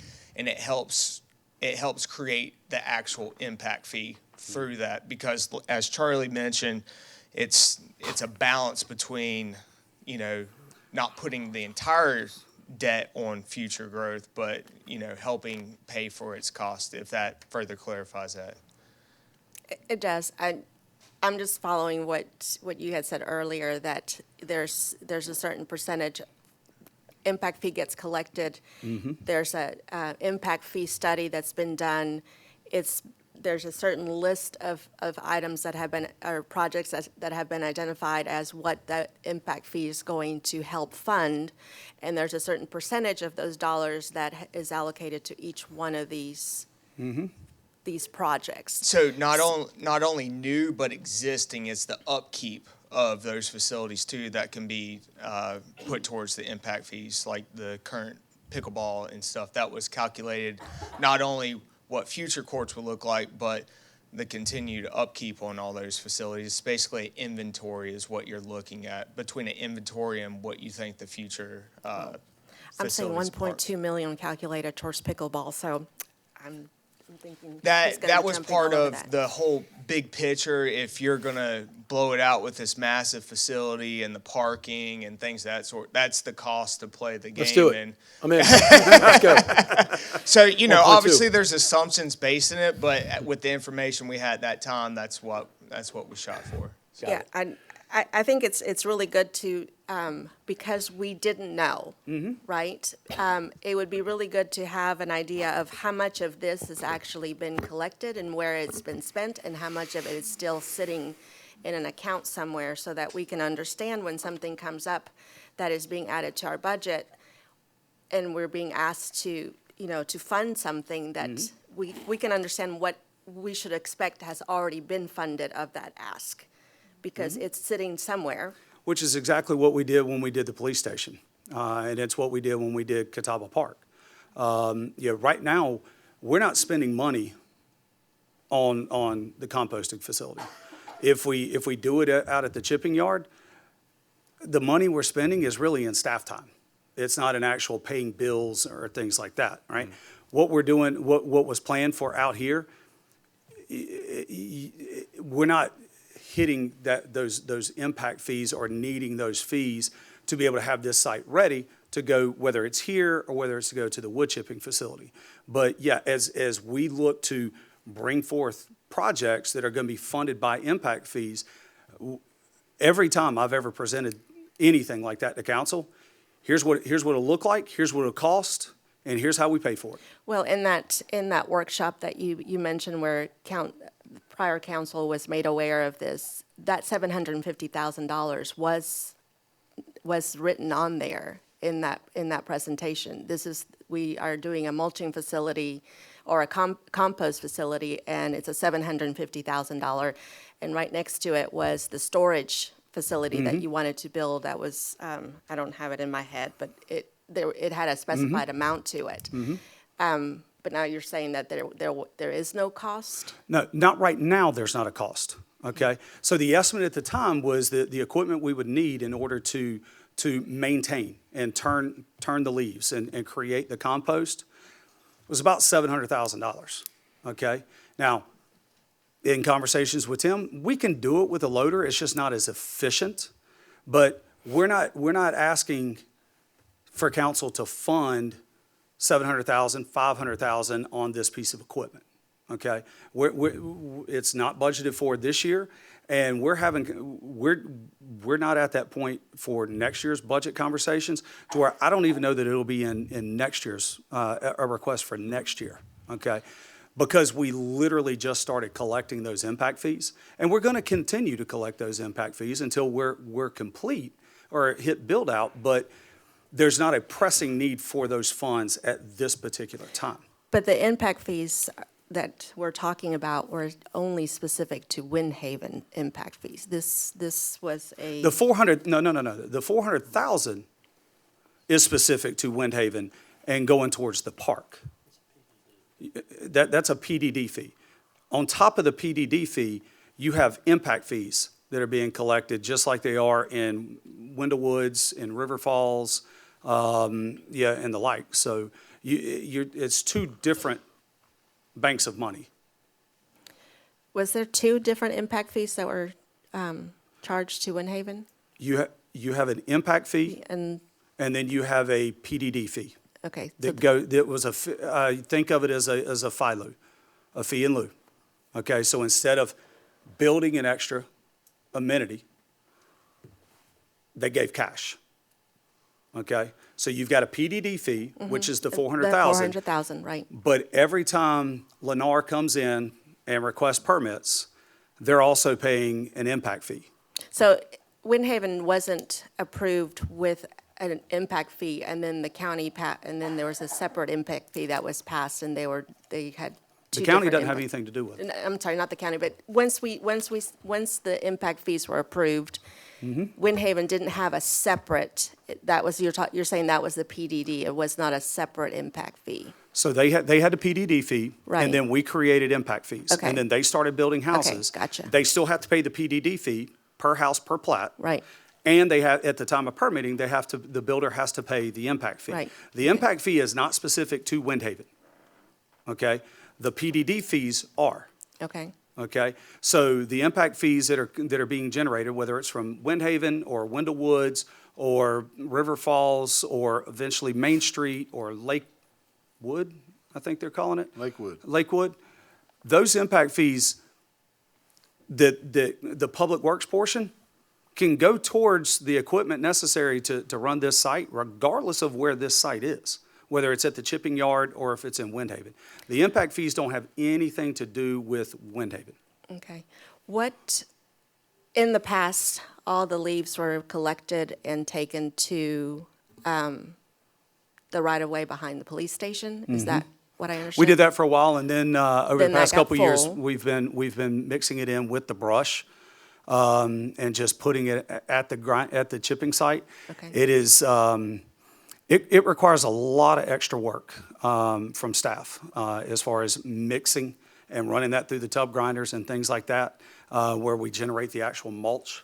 But what we would intend to do is have it as a separate facility so that we can actually create compost So and compost the leaves. I read through the DHEC plan and all the steps that have to be met in order to keep that facility there. What is the plan with, and this is going back to the years of taking the leaves Yes, over ma'am. behind the police station? What's happening with those leaves? If there's so much environmental It's basically concern about those leaves are with basically DHEC. sawdust at this point, but we'll be overseeding it and just letting it grow and be natural. Okay. So there's not a mountain or a valley of leaves that No, are no. there? They've been breaking down and breaking down and breaking down. We'll continue to break those down and we'll overseed it. We've done it in the past, and the plan would be to continue would be to put out millet or something like that that's just going to grow naturally, and it's just going to be a green area that's not maintained, and it's just green space. Okay. And then when you're taking the leaves over to the chipping facility Mm-hmm. that's going to be there, is that in any, one of the things that DHEC had in their packet was that if you're going to stop using that land as a composting facility, Mm-hmm. you have to remediate. And there was I think a $33,000 expense to remediate. Are we changing the use of that land by putting in, Which land? the land over by Cadence? Okay. So we're gonna be possibly putting in a composting facility there.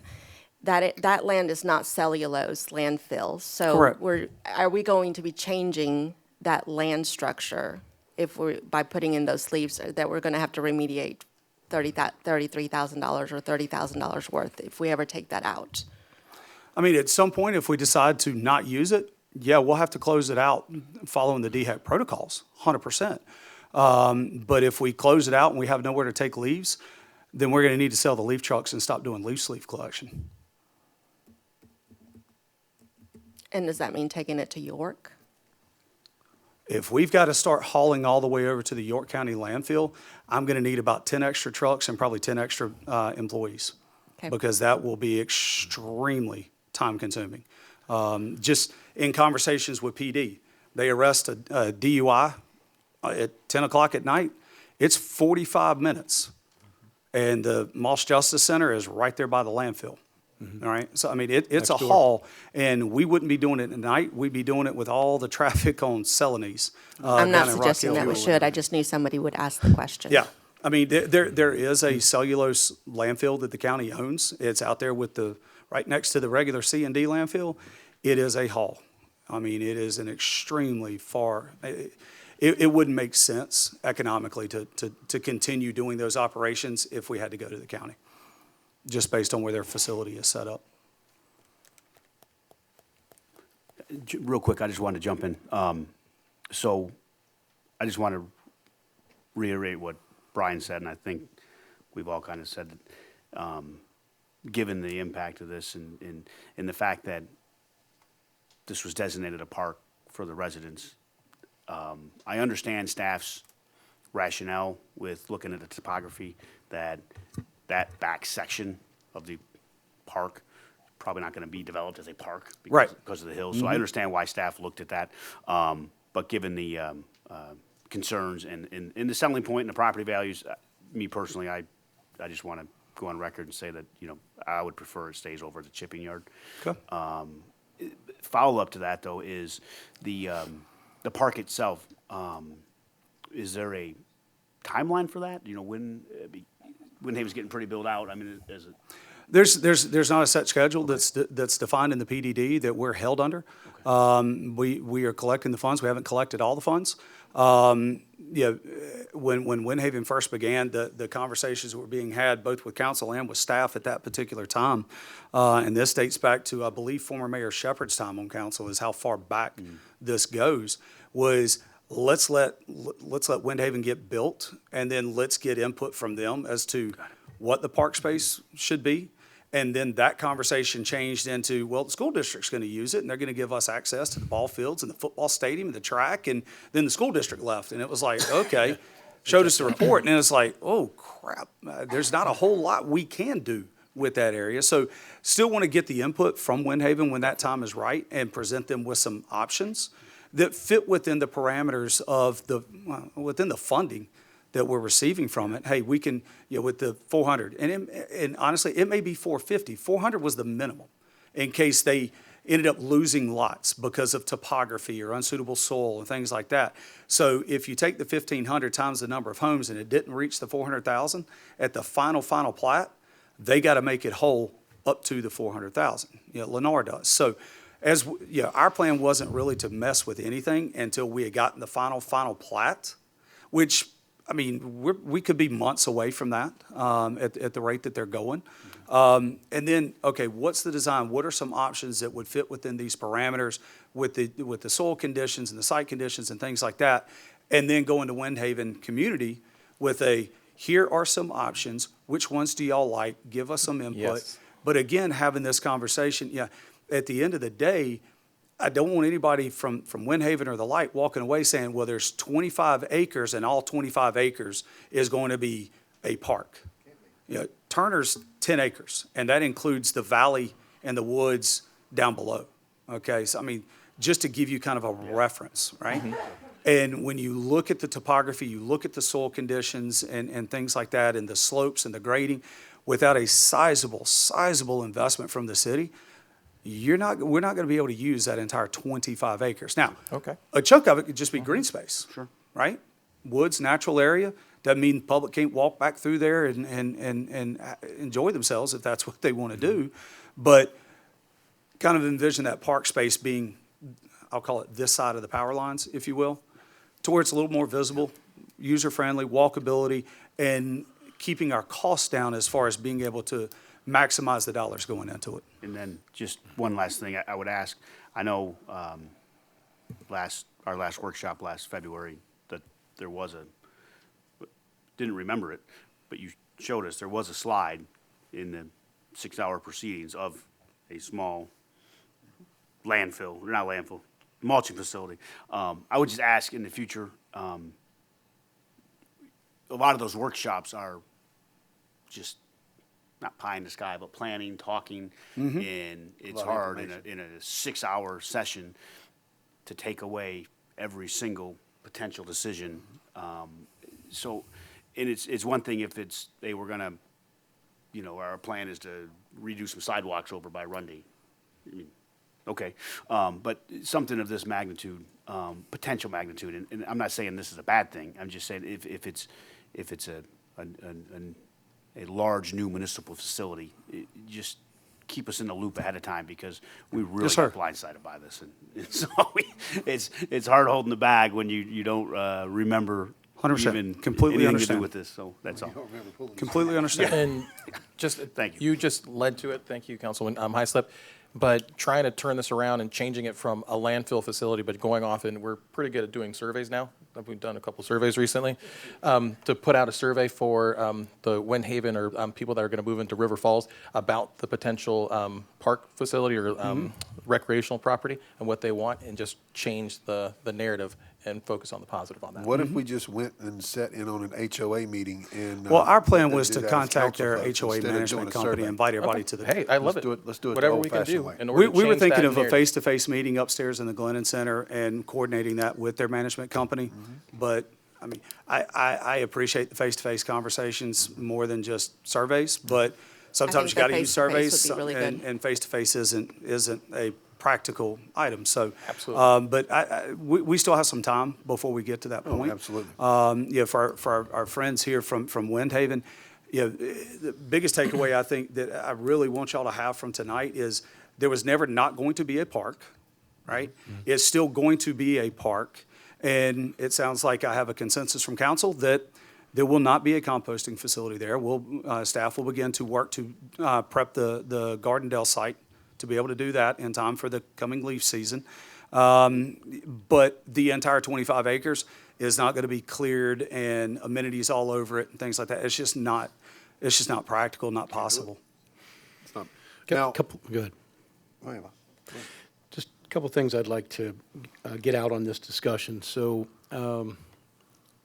been some good points been made and some clarity from you, and I appreciate that. Yes, sir. And good points by council and from the residents that brought that tonight, and I'm grateful for that as well. If we're going to seek the desires of the community on what that park is going to look like, why wait? What are we waiting for? And we know we're going to get $400,000 or more.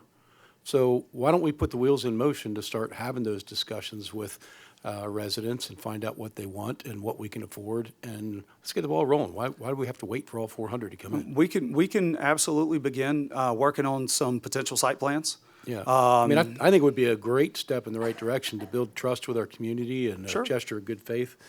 The communication is, the composting site is less of the issue for me because we need a composting site. I get it, right? My concern is we were approved for a much larger facility, composting facility by DHEC than what's been presented tonight. We're talking about 1.75 acres. What was approved is probably 9 acres. That concerns me. Why did we get approval for 9 acres if we only need 1.75? I'm not sure where the 9 acres came from. I can't And answer and that question concern- tonight. If I was a resident there, I'd be asking that question too. If you only need 1.75, why do you need 9 acres? Why was that approved? That would concern the crap out of me. Because will it turn into 9 acres without permission from council or permission from planning commission or anything like that? And the trust is a concern for me because, to Tom's point, yes, there was a discussion on a PowerPoint and on a slide or on a page that someone talked about, but man, this group of council members and leading staff members trade 100 text messages over rain going in somebody's basement or a bus showing up at Windjammer Park, but we don't have a conversation about 2 acres being taken away from a park and used for a composting facility. That concerns me. And I want to make sure that our residents hear that. Okay.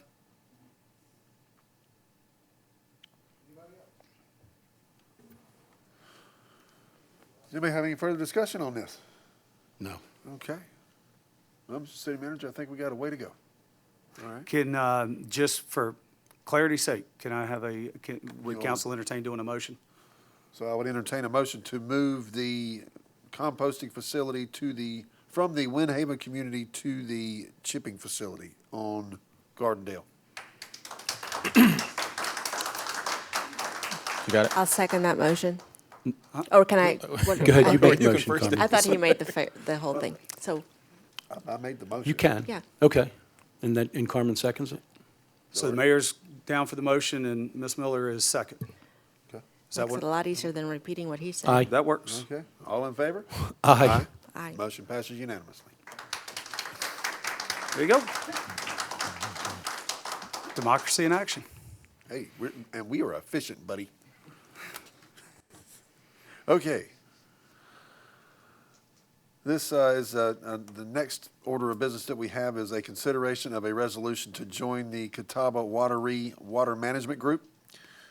This item is being considered to support the CATAWBA-WATEREE Water Management Group's mission to identify, fund, and manage projects that will help preserve, extend, and enhance the capabilities of the CATAWBA-WATEREE River Basin to provide water resources for human needs while maintaining the ecological integrity of the waterway.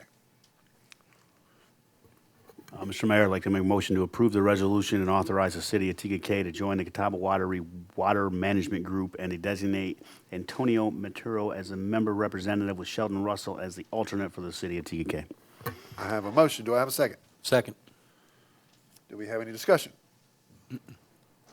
Charlie, if you could just say how much. If you could just say how much the membership fee is so that we have it, please. I'm wanting to say it's around $2,500 a year. It's not very expensive. And that's for a seat at the table. That is correct. That gives us a seat at the table as they start talking about drought management plans, as folks upstream from us decide that, hey, we want to do an extra 1 million gallons a day withdrawal from the river and things of that nature. It gives us the opportunity to have that seat at the table and voice our concerns or our approval of those things. So, yep. So basically, it can give us the ability to say, wait a minute, folks, we're down here at the end. Yep. Unfortunately, they just that group just recently changed their bylaws to where we were able to join, and I believe the other city that joined us was City of Concord, where are the two newest cities joining that group. Concord? Yes, sir. They're not on the Catawba, are It's they? on the Catawba-Wabba. Is it? Yes, sir. Huh, okay. Well, we also use water from the lake, right, for our facilities, for That's our golf correct. course, We things have like a water that, so- intake permit for the golf Right. course for their irrigation system. So good opportunity for us to have that seat at the table. Is Yes, that an sir. annual fee, Charlie? Yes, sir. Okay, It thank you. is an annual fee that'll be captured in the operational Money budget. well spent. Not a lot of money for a good seat at the table. Yes, sir. Okay, then I would call the question. All in favor, say aye. Aye. Aye. Motion passes unanimously.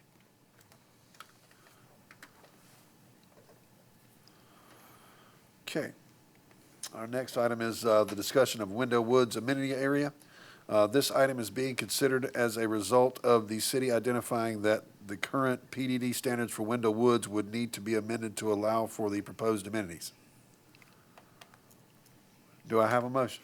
Oh, wait a minute. Are we going, is he Oh, gonna? we're just having a discussion. Sorry, guys. Yeah. My bad. I Yes, get sir. one of those. That's okay.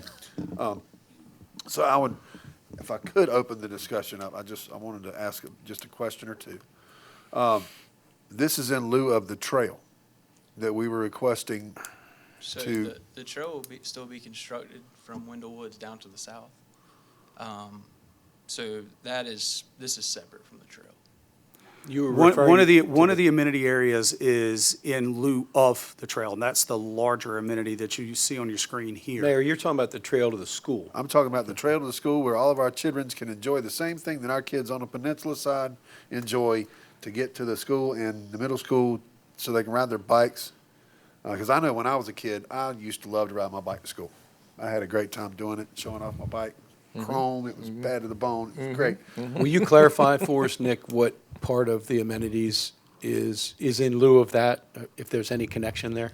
Yeah, so predates me slightly, but my understanding is the amenity area was going to happen regardless. In June of last year, the trail was amended from going back to the east towards the school and instead is going to go to the south to connect into Lake Ridge. So who amended that?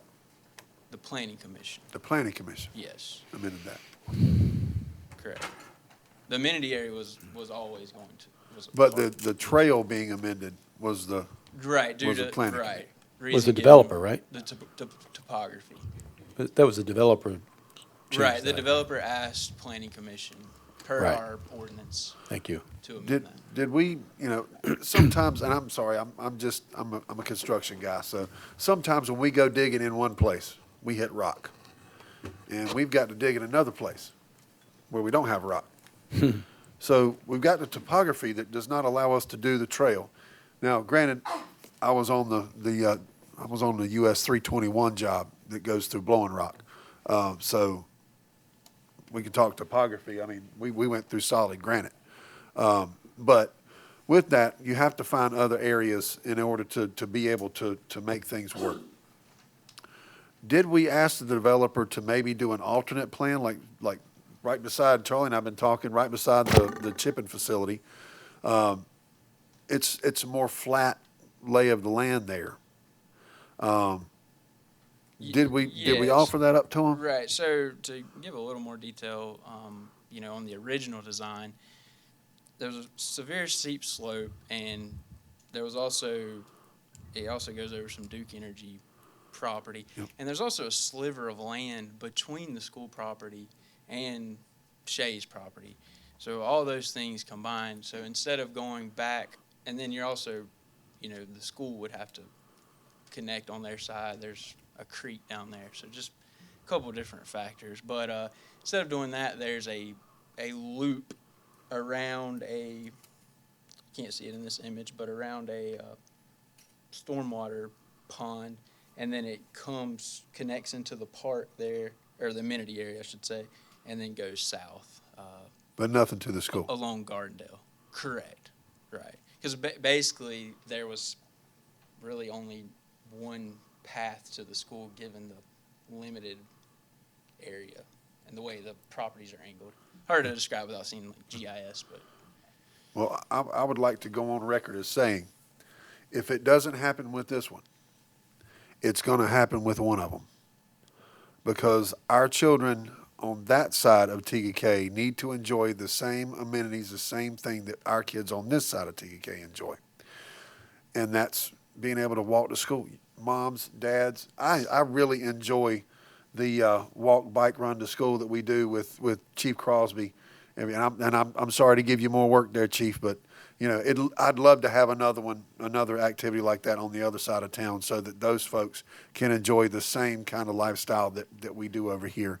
Connectivity is very important in the development of any city. And myself, in the work that I do, you can see where there has been a lot of faux pas in other cities that they didn't think of that when they were developing it. So with that, we've got another development coming in Main Street. So I would request that some thought be brought to that. And I also would request that there be an amendment to our rules of governing to where that kind of decision does not just end with the Planning Commission. It's got to come to council because you're talking about cutting off our connectivity. And in that, I don't think that needs to be a decision that lies with the Planning Commission solely. It needs to come to council so we all can discuss it. So I would like to see that happen. And if we can frame some sort of different, I mean, I know we could come up with a good way to do that, folks. I'd like to make that request on the record. Nick, do you know how planning approved it? Was it through a plat? Was it? Yeah, so the trail, it all comes through the preliminary plat. Okay. So the preliminary plat phase is also the construction document phase. So that's when. That's where I was. Yeah, the lots, you know, are shown for the whole subdivision, the general amenity areas, the trails. Yeah. Okay. Even the traffic improvements. Do most municipalities, does the planning commission approve plats, or is that a council? Mostly council, isn't it? That's a state thing. It's, to my knowledge, I don't know of any councils that approve plats. It all goes through planning? Right. Okay, that's You what. used to approve them Used to? years Now- ago, but yeah, but you. Okay. that I was was- trying to understand the That was process. a tedious process. Yeah. Okay. Ended up having long meetings. All right, good to know. I was just trying to understand how that works, yeah. Thank you. I'll say that I agree with you, Mr. Mayor, that this is something that does need to happen for our community. I want you to go a little easy on Nick because he didn't have anything to do with that. Oh, no, he He's the didn't at all. messenger. No, not at all. So I don't want him to feel like we're attacking him because he's the good guy. Yeah. But I will say I was at the meeting when that plat approval came before Planning Commission, and I brought, if you'll remember, about a year or so ago when that happened, I brought it to council as the liaison for Planning Commission, and Planning didn't get a choice on the trail. They were told that the trail can't be done, and this is the approval for the next phase of the plat. So I don't think they had the authority to say no, on that plat, if it was compliant with the guidelines that they were given. That's true, but I think that to your point, if we said yes to that plan because it had a trail to the school, then we should probably have a say in the trail going away. that's my point. Right. Because we approved that when we first took council. I mean, Right. That was a leverage point for several of That us was a leverage to point get for- to a yes on that vote. Yes, it was. Yes. That was a leverage point for several of us. Yeah. To Because do that. otherwise, I was a no on that development. Just Yeah. how it was. Yeah, that and the commercial component. Yes, that's you right. know, So, So poor Nick's trying to talk about amenities. So, on to the fun stuff. Pickleball courts, Right. a dog park, and an obstacle course fitness area is what Shay came to us looking to provide for this amenity area on the screen. And it came to our attention that the Wendell Woods PDD standards gives a list of allowable amenities, which was included in the packet, but it does not include these items. The allowable amenities are a recreational building, play structures, an open field, or a picnic shelter. So really the items on the agenda tonight for council to discuss if you guys would have any interest in amending the PDD standards to allow for their proposal. And the amendment process for this would be the same as a procedure to change any of our zoning code. We would have a public hearing, planning commission recommendation, and then 2 readings by council. Council, I do want to note that it is in Nick and I's meeting with Shea Homes, it's their intention that this is HOA owned and maintained. So they aren't viewing this as a public amenity, if you will. Ms. Miller, I know you and I had some conversations about that, and rightfully so, some concerns as to, do we really want pickleball courts and this, that, and the other thing over there, which is great when they're brand new, but as they age, yeah, they start having budget impacts and things of that nature. In our conversation with Shea Homes, they are not looking at this as a public, meaning outside of their community, with the exception of Lake Ridge, which is where they bought the property from them, and it abuts up to them. So that is why they called it a public, but they plan on their HOA owning and maintaining it. So it's For like whatever the- that has to do with your conversation. Like the tennis courts at Lake Ridge. Only the residents of Lake Ridge can use those tennis Correct. courts. Yeah, I think our conversation came from a planning commission meeting where they had said that the amenity part of the development was going to be city maintained after build out, and the green space was going to be HOA maintained, but no, it's not. No, Okay. no, the green space that's in Wendell Woods will be owned and maintained by the HOA, as much as HOAs maintain green space. And the amenities would be owned and maintained by the HOA. I would, Nick, to answer your question, I wouldn't restrict the amenities to only what was listed on there. We're a very active recreational community. The people that are going to move into that community and the people that live in Lake Ridge are also very active people. If a jungle gym and an open field isn't that appealing to the residents of Lake Ridge and Wendell Woods, but tennis or basketball or pickleball is, then I don't see any reason why we shouldn't allow for that. And I say that for council's benefit as well, because my four colleagues would have to approve that. Right, and I completely agree based off past developments. It's really not typical for a list to be that short. Not Right. sure what went into that, but right. Yeah. What went into it was the least amount of money they could spend to get something is what it is. That's what went into it. Let's just all be honest. Call it what it is, right? It's the how can we spend the least amount of money and make somebody smile? Well, they're not making me smile by kicking my trail down the road, I can tell you that. So let's do this, guys. I mean, I'm just going to propose this. Let's go over to the clubhouse at Lake Ridge at some point in time when they have the HOA meetings. And let's sit down and talk with folks and see what they'd like to put in there. Because that clubhouse at Lake Ridge, if you guys haven't been over there, It's pretty nice. it's a very nice clubhouse. You bet it is. Let's make them put $1 million clubhouse over there. You think they might want to put the trail in then? Might want to. The trail's not physically possible, just from the See, and grade. they could tell me that all day long, Charlie, but I don't believe them. Have you walked back there? I It's- built it's a steeper- highway it's through steeper than the trail. 321 blowing rock through solid granite. I don't I was know that sitting there children with a would enjoy jackhammering out using boxes. this to get to school. I'm telling you, it's man, steep. we could do it if we made them. If we held their feet to the flames, they're a developer. They could do it. There's bulldozers and all kinds of excavators and stuff that, hell, if you can't run it, get off of it. Let me show you, because I'll build a road through there. But I have a really hard time, and somebody tell me you can't do something, and it was something that that was a selling point to that neighborhood. These guys, Shea Homes, they make a lot of money selling houses. And to take that one piece out, it's a punch in the gut for me. It really is. It's just a punch in the gut. I agree. Well, and that's why I've said that if they're not going to build the trail, I'm with you. I'm not okay with it. But if they're not going to build the trail, they better build something pretty damn good. Is there a budget that was allocated to building that trail that now we can look at to see what type of amenities besides a picnic table and 2 barbecue grills? All right, atta girl. So the amenity has to equal the median home price.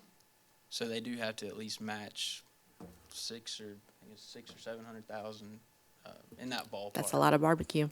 Of what? It sounds like about 100 pickleball courts to me.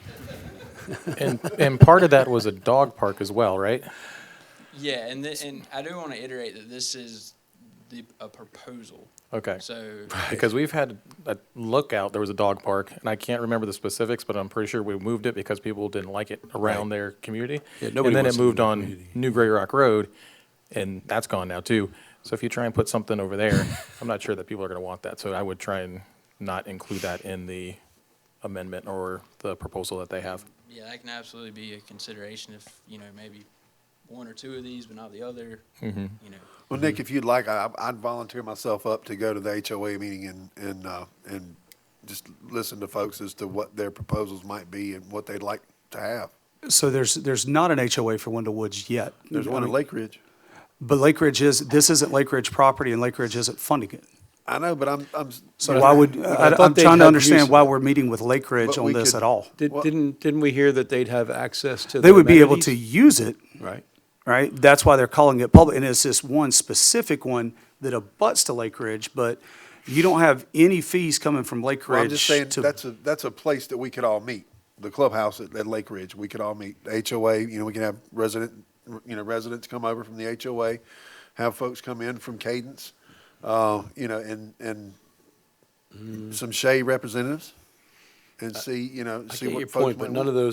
those folks are going to be living there. Yeah, none of those are stakeholders. I'm trying to understand where we're going with that. So They will all want the trail, but they don't have input into it. So they're just going to do an HOA fee. But monthly Wendell Woods will HOA have, fee for it. as they get residents, they will have an HOA fee that they'll pay, just like all the other neighborhoods that have HOAs, and that will offset the cost of their landscaping maintenance at their entryways, their amenity maintenance, and the like, just like Lake Ridge has HOA fees and Cadence has HOA fees and Serenity Point and so on and so forth. This is not something that we have to get back to them right now, right? Probably, Nick, that, So, I don't, yeah, and I don't know do the want to timing. also mention that this is a list of permitted amenities. So there's nothing in the PDD standards where, we can specify that you have to have X at this point in the game because I'm just saying to leave the acreage open, and then when you get folks in there, to say, hey, let's have a meeting and let's see what you guys want. Yeah, there's nothing that stipulates. There's nothing holding us to. We got to do it now. There's nothing There's nothing that stipulates this has to be built by, December. And we don't have any timeline on changing the standards of the approval process on what gets built in there, right? We can wait until they get some residents in there, we get some feedback. Council, if I can, if we could put a pause on that part of the conversation so that we can circle back around with Shay, because I don't know that Shay doesn't want to build the amenities up front like Lake Ridge did to attract homeowners.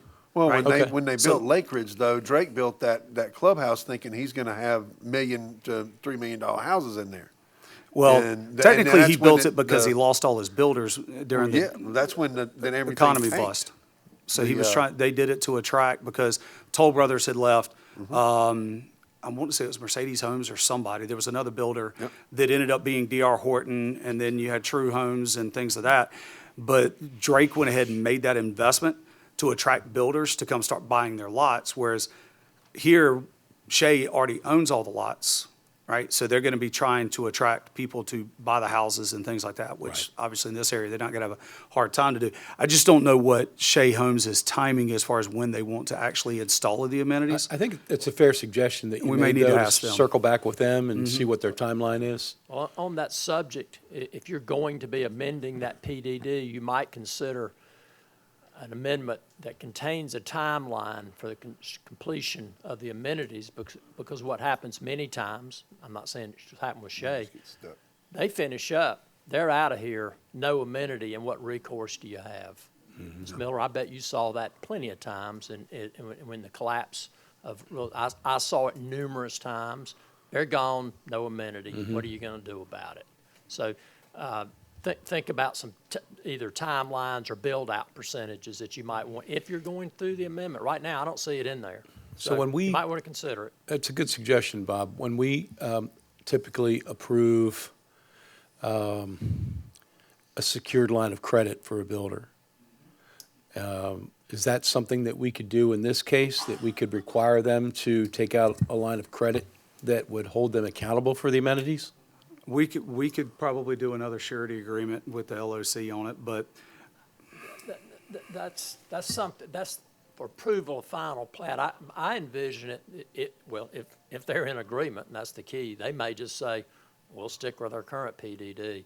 But while you're amending it, you could put in a certain build-out percentage or your timeline, or, it'd be a discussion to have with them. Okay. Rather than waiting to the end when you have no leverage. Would you be comfortable to connect with Shay and let us know what their intentions are there as far as the timeline? And I would think, I probably speak for council, that we would jump to it on the next council meeting to amend that if we need to, if it's that urgent. we can absolutely have those conversations, loop council back in as to what they're thinking from a timeline standpoint. And then Nick can work with planning commission as far as making those necessary amendments to the BDD, to the PDD to bring back to council during a public hearing and so on and so forth. So that's not a problem whatsoever. We've got to have, Nick, how many, is it 15 days? Right. On the public hearing? So we've got to do Yeah. a 15-day notice on the public hearing, and outside of that,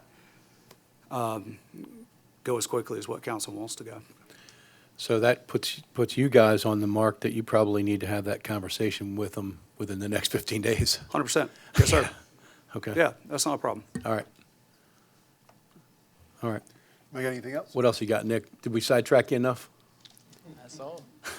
Thanks, man. Thanks, Nick. We appreciate you, brother.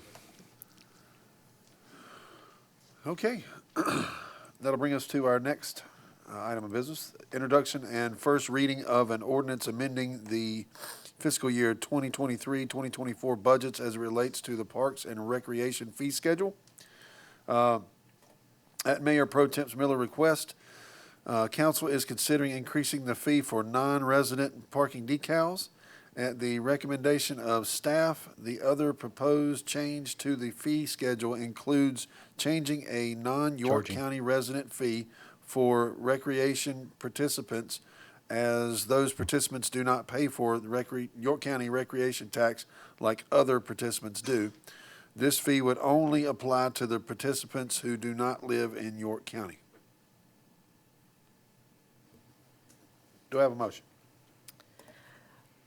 I would like to motion to approve the introduction of the first reading of an ordinance amending fiscal year 23-24 budgets as it relates to the Parks and Recreation fee schedule.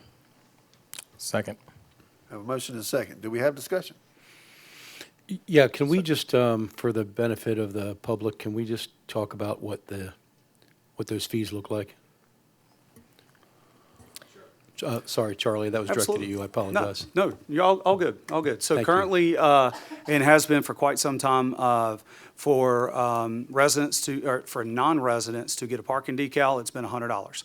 That gives them access to go to Windjammer, Pitcairn, and Beach and Swim Center. Through discussion with council, this would take that up to $200 upon its final passage, assuming it passes tonight. Which would be at your May 20th council meeting, I think is the date on that one. The other fee change would be adding a $30 fee in addition to the normal rec fees for folks that participate in our programs that do not live in York County. So all unincorporated residents of York County pay 1.5 mils in their taxes to go towards recreation. The county then distributes those funds through a formula that hopefully they're going to stick with, and we're having those conversations. It's a good formula, but it comes back out to the municipalities to offset the expense that the cities have incurred on having those parks and recreation facilities. I've been doing that since, I want to say, 2005 timeframe. So we have a number of folks that come down out of Mecklenburg County. We have folks that are coming out of Lancaster County and are participating with us. And we love having them, but they're not paying that tax, right? So the $30 is about average what Town of Fort Mill is charging. Some of their smaller sports are charging $20. Some of their other sports are charging $40. We felt like $30 was a nice, fair price. And that just gets added onto the recreation fee whenever they go to sign up. Mm-hmm. So follow-up question to that. Thank you for the explanation. Yes, sir. Are we 100% confident that the fees that we typically collect from the county for county residents, non-TGK residents, that we're still going to continue to get those? Yes, we are confident that we're going to still get the fees. The conversation that's being had right now is how much? Because there was a proposal from someone on county staff that, I'll be honest, kind of blindsided county council from what I hear. And county council did not support that proposal, but it cut our fees down. But we're still getting some, just not as much as what we should have. Joey is actually the chair of the Municipal Recreation Association. Isn't that what it's called? Of York County, and can speak in further detail on it. But the proposal that has been sent back to county council for consideration, their budget process, Joey, I want to say it was 200 and something thousand for us. Approximately 244,000. About $244,000 that would be coming from the county, and that's about a $20,000+ increase over this past year. Okay. So I guess my question would be, if we're charging an extra $30 to non-York County residents, and the revenue that we collect from the county is going down, should we also be considering a fee to York County non-TGK residents? At this point, we don't know that the money is going down from York County. Right now, the proposal that is sitting in front of county council has our money actually increasing, but it's not the percentage, it's just the overall funds because of the growth in the unincorporated areas. Okay. So the 1.5 mils that they're charging, it gets more, just like, we're still charging our 89 mils, but it's more tax revenue year after year because of the growth in the tax base. Right. Same premise. Okay, fair enough. Thank you. The fee that you're looking to charge, the $30, that's for the fall? If Fall approved by schedule. council, then we will be able to put that in place in time when we start registration in June. Do you know about what the total would be that would be collected with adding that on? Dustin told me there were approximately 300 kids this season, so That's you're talking about 9,000. another $9,000, Okay. give or take. And Mr. McLeod, would you be able to kind of give a little bit of background as to how we went from the $100 fee to the $200 fee versus going above that? You mean for non-TGK residents? Right, this is for the parking fee, I'm sorry. Now I'm switching subjects. I'm going to the parking fee that we've increased, or we're planning to, or projecting to My increase. understanding is the city incurs a lot of expense trying to deal with the amount of traffic. So you're coming up with a fee that allows you to help compensate you for the increased expenses that you're incurring. And you have, I think, after deliberation, determined that's the appropriate amount to offset the expenses that you're incurring. So let it be known also, if folks hadn't heard, the city has hired a security company to maintain a position at Windjammer Park to make sure that folks that are coming into that park have a sticker, and if they don't, they're getting towed. That would be my intention.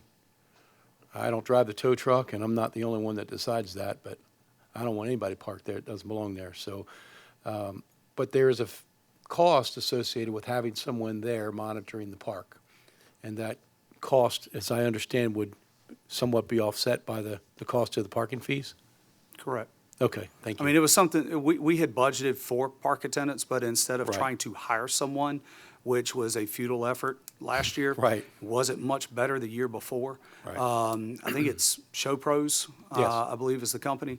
They'll begin Memorial Day weekend. They'll work every weekend plus the holidays, so Memorial Day, July 4th, and Labor Day, from 10 a.m. to 6 p.m. Shouldn't have a need to ticket or tow while they're there because their instructions will be to turn everyone around that does not have a parking decal and politely send them on their way.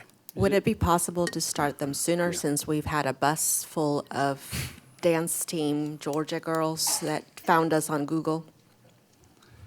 I mean, we've never had an attendant down there before Memorial Day weekend. We can have those conversations to see if it's a possibility.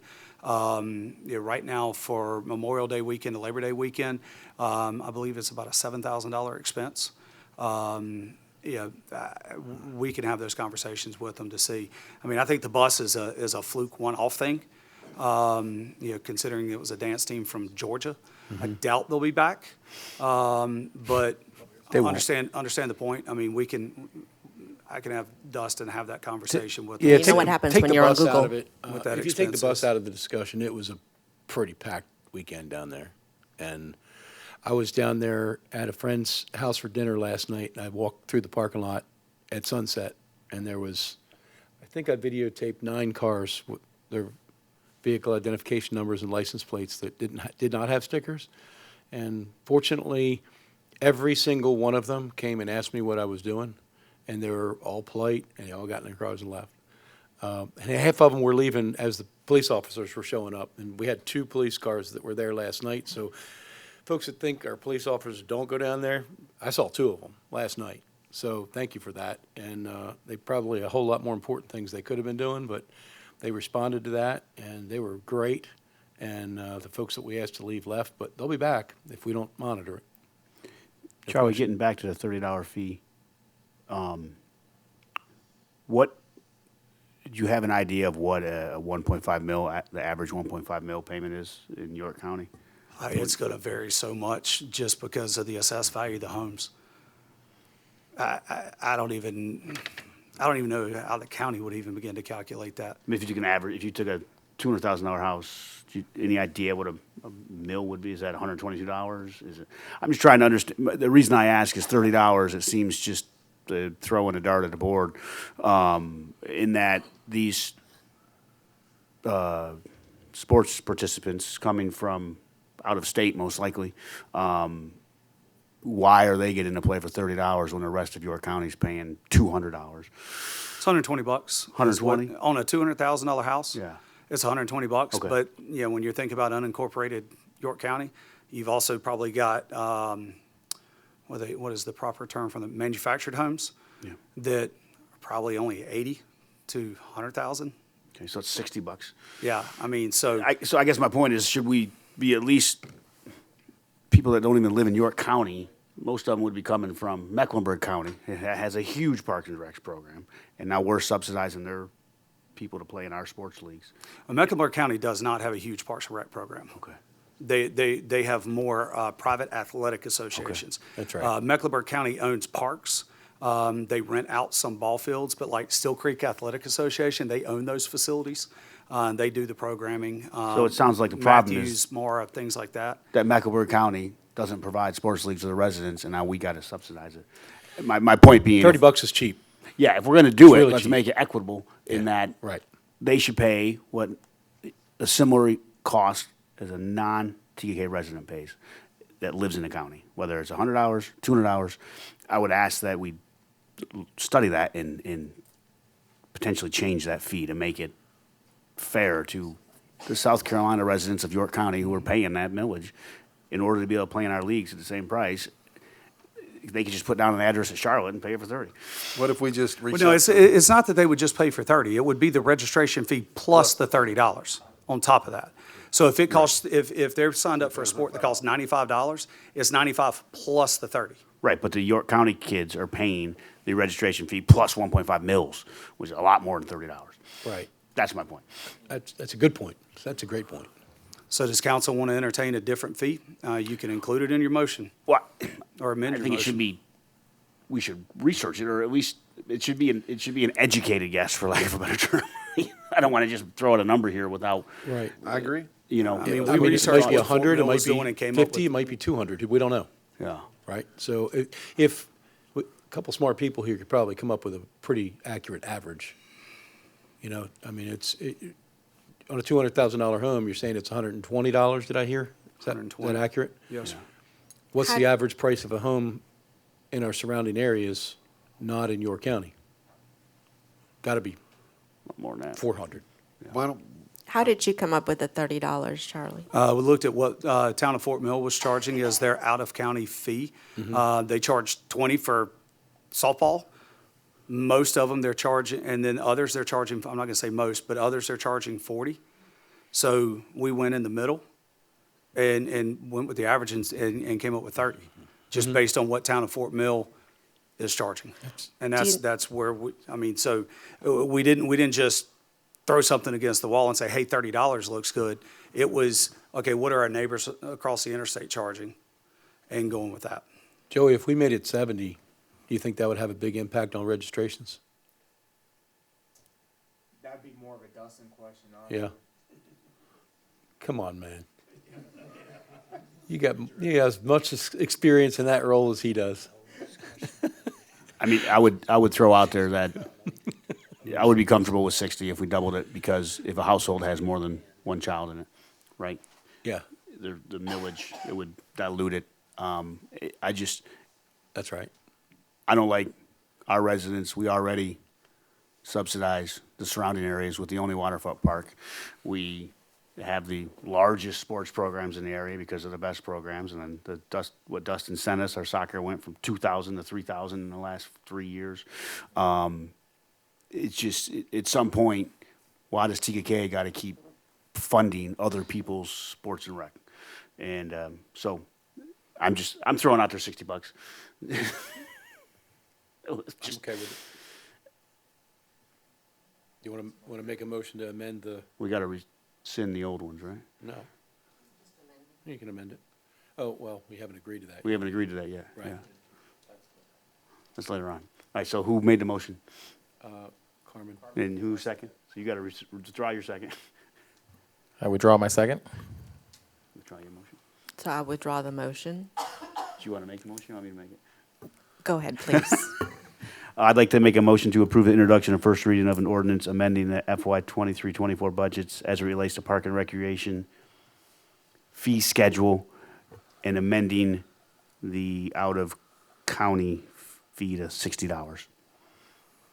Well done. I have a motion. Do I have a second? Second. Well done. Robert's rules, baby. You didn't get that doctor for nothing, did you? All right. Okay, I have a first and a second. All in favor, say aye. Aye. Aye. Motion passes unanimously.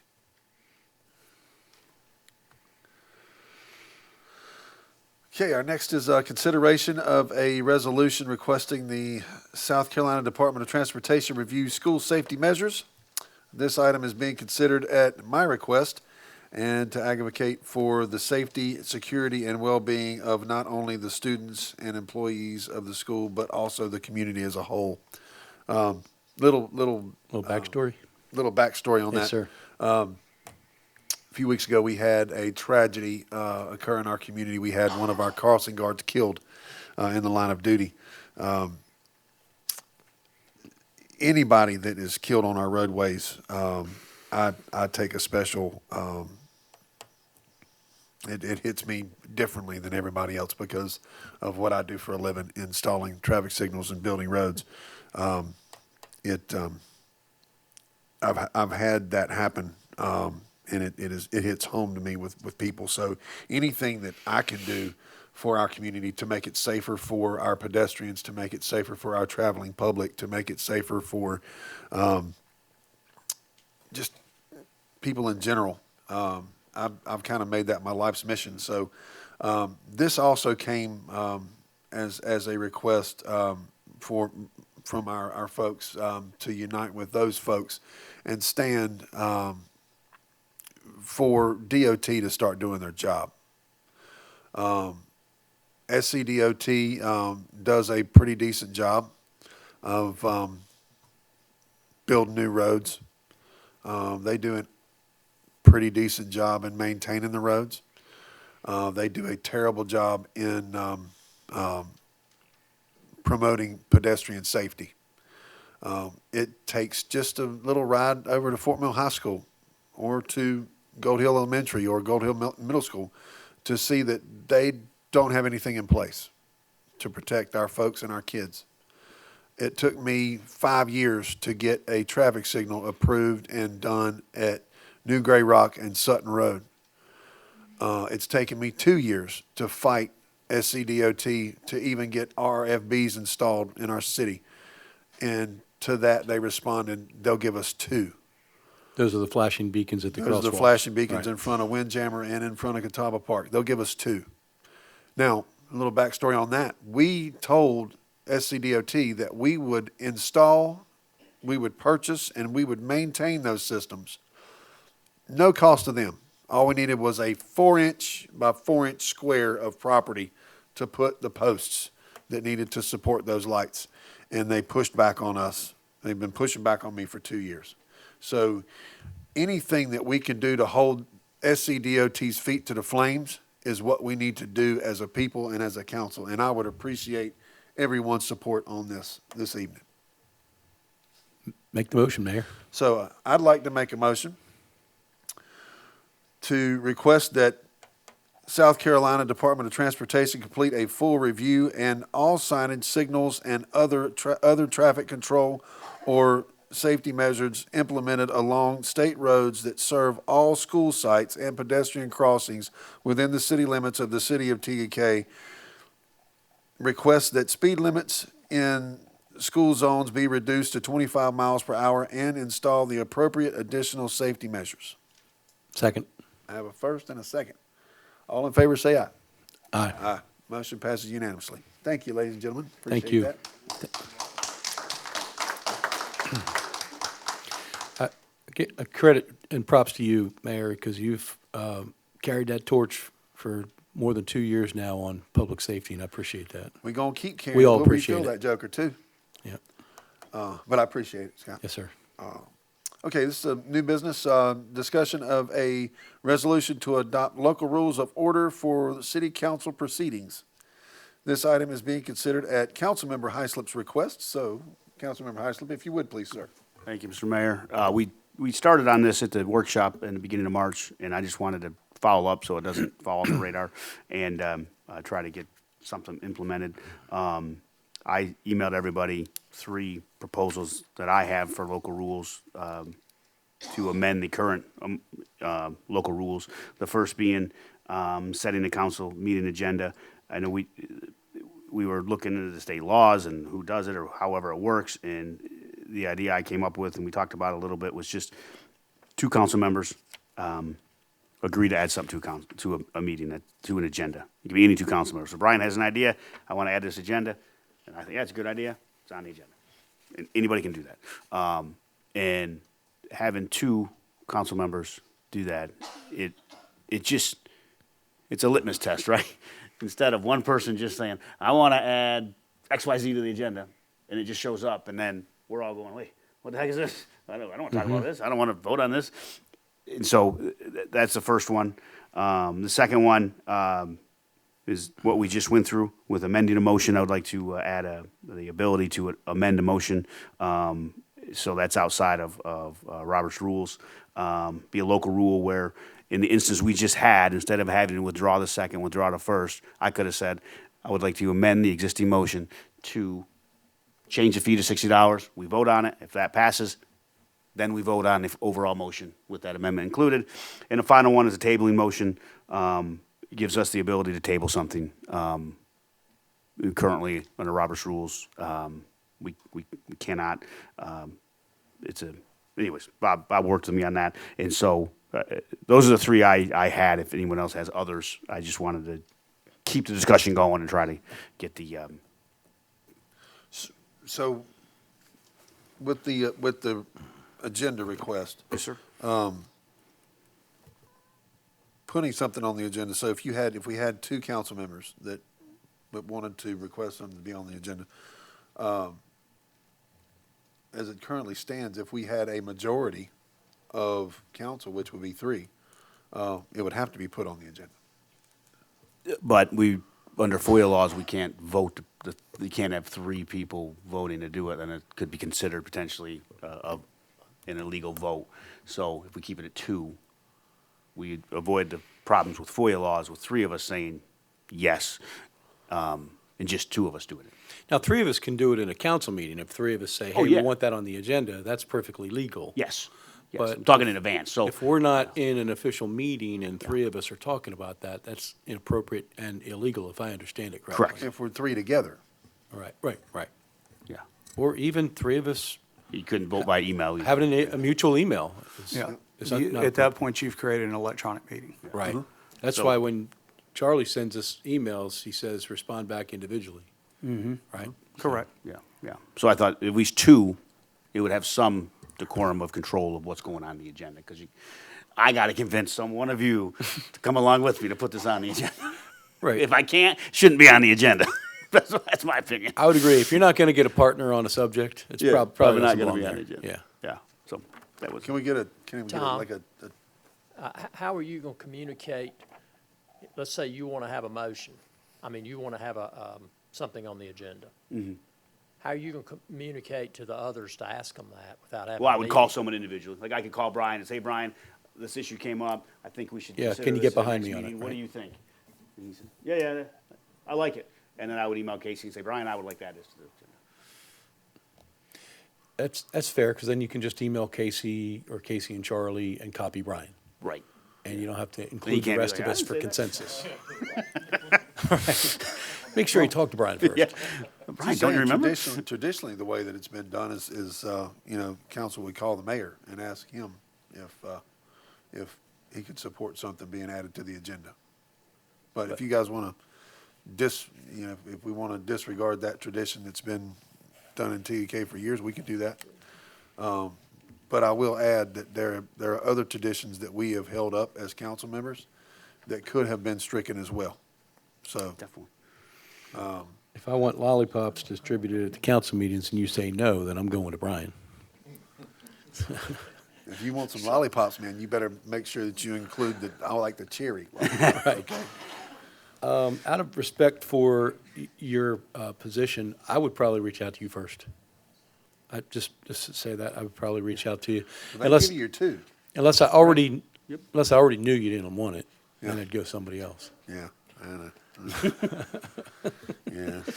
Is this for agenda items that are strictly being brought by council, or how does that go with like new business that is being brought by staff or? That's up for discussion. I mean, I personally, this is just my opinion, it's our meeting.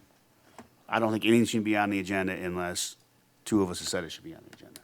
Whether it's a proclamation, whether it's a new ordinance, whether it's, a new zoning request, and all that is staff member through Charlie emailing mayor and you most likely to start. You guys good with this? It's on. Right. But that way, there's no surprises. I'm just trying to stop any surprises.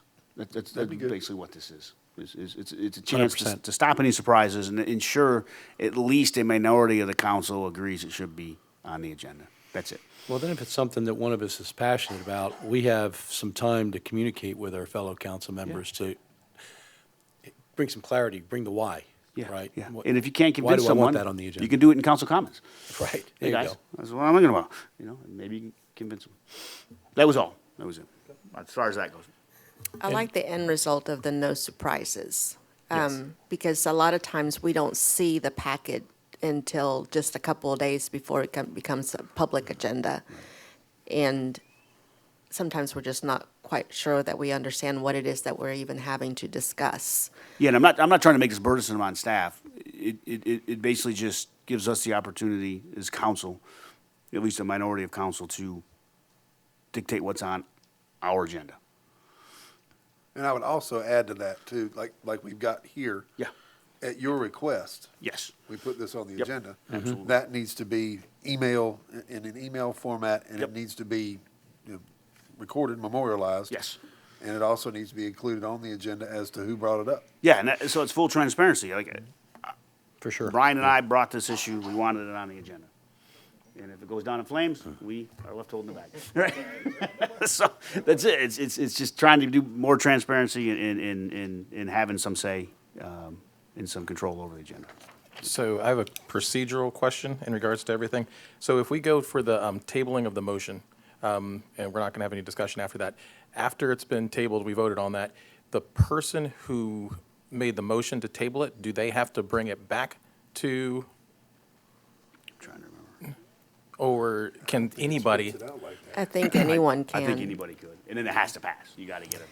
Okay. And I want to make sure that someone doesn't table it and it's like, I'm not going to bring it up again. Never bring it up again. Oh, sorry. no, I think anyone can bring it back, but if something else could be clarified, does it have to be brought back at the next meeting? Or if it isn't, then it's no longer able to be brought back unless the motion's put back in? I thought that's what I had read through Robert's rules, that it had to be addressed. You're going to stick to Robert's rules.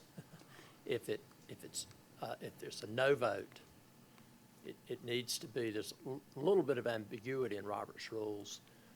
At one point, it says it needs to be reconsidered at the same meeting, and then later in Robert's rules, it talks about, but in all cases, it must be at the next meeting. And if it was a no vote, someone who was on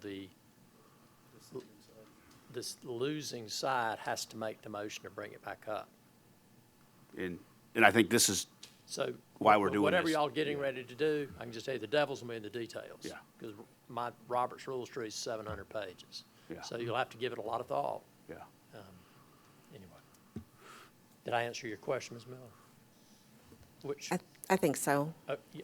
It basically, it says at the Yeah, next meeting. I mean, Right. out of an abundance of caution, you would say it's got to be dealt with at the same meeting.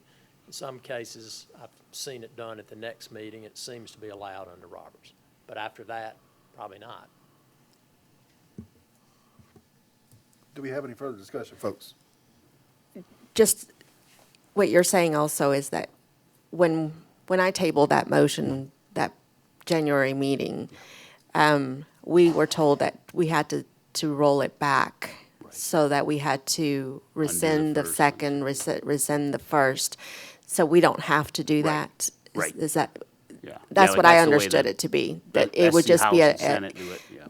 When you- calling to tabling means that you're you're going to take a vote whether everybody else is willing to table it Right. at that time. We don't have to go back and rescind. Or You make a motion to table, it's got to get a second, and then you vote. And if it passes, it dies right there. It's for that time. Right. And you move on. Until it comes back again, okay. And then we have to come up, Robert's rules, according, reading the mask and other things, are not really meant for a city council meeting. It's more for larger bodies. And so they can get confusing. And so a lot of councils that when I was doing my research, they do local amendments to Robert's rules to make them more applicable to this type of meeting. Instead of having 50 people voting, we got 5. And so that's the only reason. And I don't see tabling being used a lot, but at least it gives us the option, right? We just have to set the details. Okay, can it be brought up the next meeting or at any point? That's what like Rob said, devil's in the details on that one, yeah. Well, I think he's saying it either has to be brought up at the same meeting or at the following meeting, or if it isn't, then it dies. It dies and it's got to be re-added to the agenda and get a new motion, yeah. And I'm fine with that. Everybody else is. Exactly. Just put it on the agenda again. But the big thing is the amending process. Instead of having to rescind the second, rescind the first, make a new motion with the amendment inside the motion, it doesn't work for these kind of meetings. That's why you have an amendment process, right? Yeah. So, all right. Cool. We can look at it next month. Okay. And that would bring us to covering the city manager's report. Mr. Funderburk, if you would, please, sir. Thank you, Mr. Mayor, members of council. Bear with me, just based on some conversations and whatnot. City manager's report is going to be a little bit longer. First and foremost, council, as staff is working diligently on the coming fiscal year's budgets, would ask that you please provide to me by May 3rd. So that gives you 2 full weeks. Any specific focus areas, requests, projects, whatever the case may be, related to the 24-25 budget, if you could please get those to me by May 3rd, via email is fine, actually preferred. That way, depending on where that focus or that project or whatever is, I can get that to the appropriate department head so that they can begin the cost analysis on that as part of the budget preparation. Budgets from staff are due to me and our finance director on the 21st of June, with looking at doing a council budget workshop July 29th. If you want Charlie, can I ask one thing about the budget? Yes, sir. I was looking at the overall budget ordinance. In that ordinance, it says we have to do 2 budget workshops. We can call a workshop and talk budgets, or you could do it this way. We have done them both with prior councils, so it's up to you guys. If y'all want to have a special meeting and workshop to talk about what your goals and focus areas are and things that you want in the budget, we can work to calendar that date with y'all on a date that works for you. Or if y'all want to send them via email to us as to what those things are, we can include those in the budgets as we move forward. And again, done it both ways. Well, I just want to make sure we're compliant with the local ordinance, because it specifically says you have to do 2 budget workshops. That was not at the direction of staff or the request of staff, that particular statement. Oh, I'm not saying, no, I'm saying it's in the ordinance, so I'm like, okay, do we have to do 2? Okay. It's also been my interpretation from prior councils since then and before then, they didn't care to do that. They didn't feel like You can amending read the between the ordinance? lines the way you want to. Yeah, okay, So, got it. Again, happy to do a workshop. If council wants to do that via workshop, we can shop some dates to you starting tomorrow to see what works. Or if you prefer to send those items to us electronically, then I can get them to the appropriate staff and we can work to get those into the budget as part of your budget workshop. I just like the way we all tabled last year, sat down there, and went through the budget together. Oh, yeah, that's the July 29th. That's the workshop. But That's workshop. But then we went right into voting on it. And then you'll have still a had public, questions. then you'll have a public hearing at your August meeting with the first read and then your second read in September. Okay. We can talk more. I just wanted to ask about that because I was reading through Sure. that budget ordinance. I'm like, oh, Sure. we don't do 2. So some more updates for you. Sorry. All right. Development services, we've got one opening that we've got posted for a code enforcement officer. As Mr. Thomason has left and found a new position with Mecklenburg County. So hopefully we'll start getting some applications and get that position filled. The tech Technical team review for Lakewood was completed last week. So that on those preliminary plats, and Nick will be, once they get those revisions back, Nick will be taking that to Planning Commission for their approvals on the preliminary plat. January through March permit stats. There were 39 new home permits, 140 zoning permits, and 328 total permits that have been done through the end of March for this calendar year. Main Street is intending to submit for early grading in the next few weeks, so excited to get those. Walmart has discussed doing a building expansion on the right side of the store as you're looking at it, over where they typically put the Connex boxes for layaway and things like that during the Christmas holidays, to help better support the online grocery pickup, which I know my wife will be super excited about. And the current business license year is coming to an end with the renewal starting May 1st. So things are going well there in development services. With our fire department, we have one opening for a firefighter and actively taking applications there. We've put out an RFP for the breathing air compressor to refill, that we use to refill our tanks. The one that we've got is dead.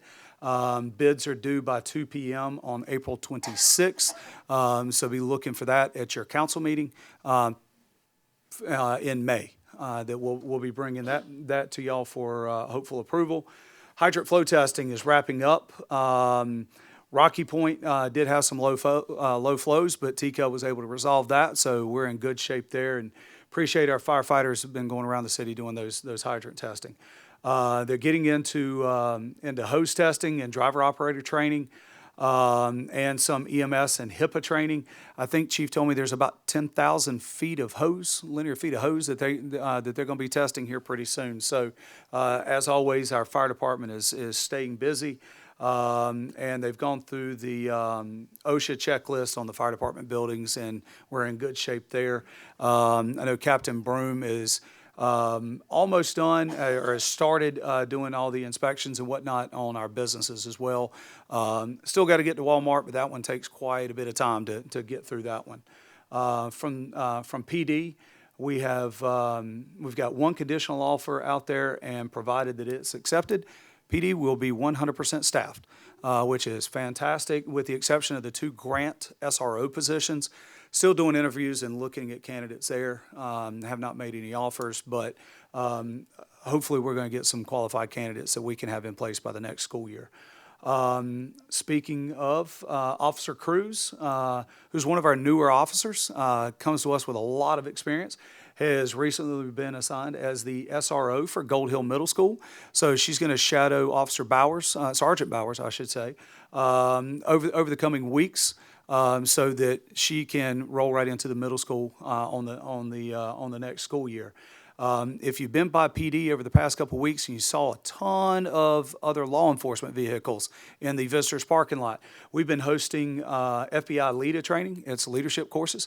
The great thing about us hosting it is that gives us some seats where our folks get to participate in it. So fantastic job of Lieutenant Galloway and the team and Chief Crosby and whatnot that have been getting those and bringing those in. If you're following us on social media, you've seen us promote 2 of our officers, Officer Jones and Officer Wortman, to sergeant, and Officer Castelli, back there in the back of the room with us, to corporal. So congratulations to those 3 for well-deserved promotions. The reason we bring up PD being full, on staff, or soon to be full, is we are working on getting that traffic unit. Okay, Chief Crosby, this has been a goal of his for probably since he started here, to be quite honest. It's hard to do when folks leave, and then you've got to get new folks in and get them through the FTO trainings. But that traffic unit is going to specialize in traffic enforcement. We're getting calls and complaints about speeding on Windjammer. Okay, this will be an addition and a supplement to our normal patrols. Okay, they'll also be able to frequent the parks more. All right, and do those types of enforcement. So we're probably about a month or so away from that unit being full tilt. Just got to get some folks through the FTO process so that we can get that going. But we're excited to see that coming. This Friday, Mayor, I think you talked about having some more things over on the at the other schools. We got High Five Friday coming at Gold Hill Elementary this coming Friday with PD, and I know the kids always get a kick out of that, as do our officers. April 25th, and this is just more FYI, Congressman Norman will be at PD to do a law enforcement appreciation breakfast, and we appreciate him coming out and visiting with our folks in blue. You passed the resolution earlier today, or the proclamation, I should say, earlier tonight. May 15th is Law Enforcement Peace Officer Memorial Day, and we'll be participating in that with all the other law enforcement agencies in the county down at, I believe it's still at First Baptist Church down at Rock Hill, and that'll be on May 15th. Just to give everyone a heads up, we've done a social media post about it. There'll be more information we'll be pushing out as we work through some things with York Electric, but they're doing their annual members meeting. They are doing it out at CATAWBA Park. Traffic is going to be impacted. Fortunately, it's during the day. It's not during your rush hour commutes.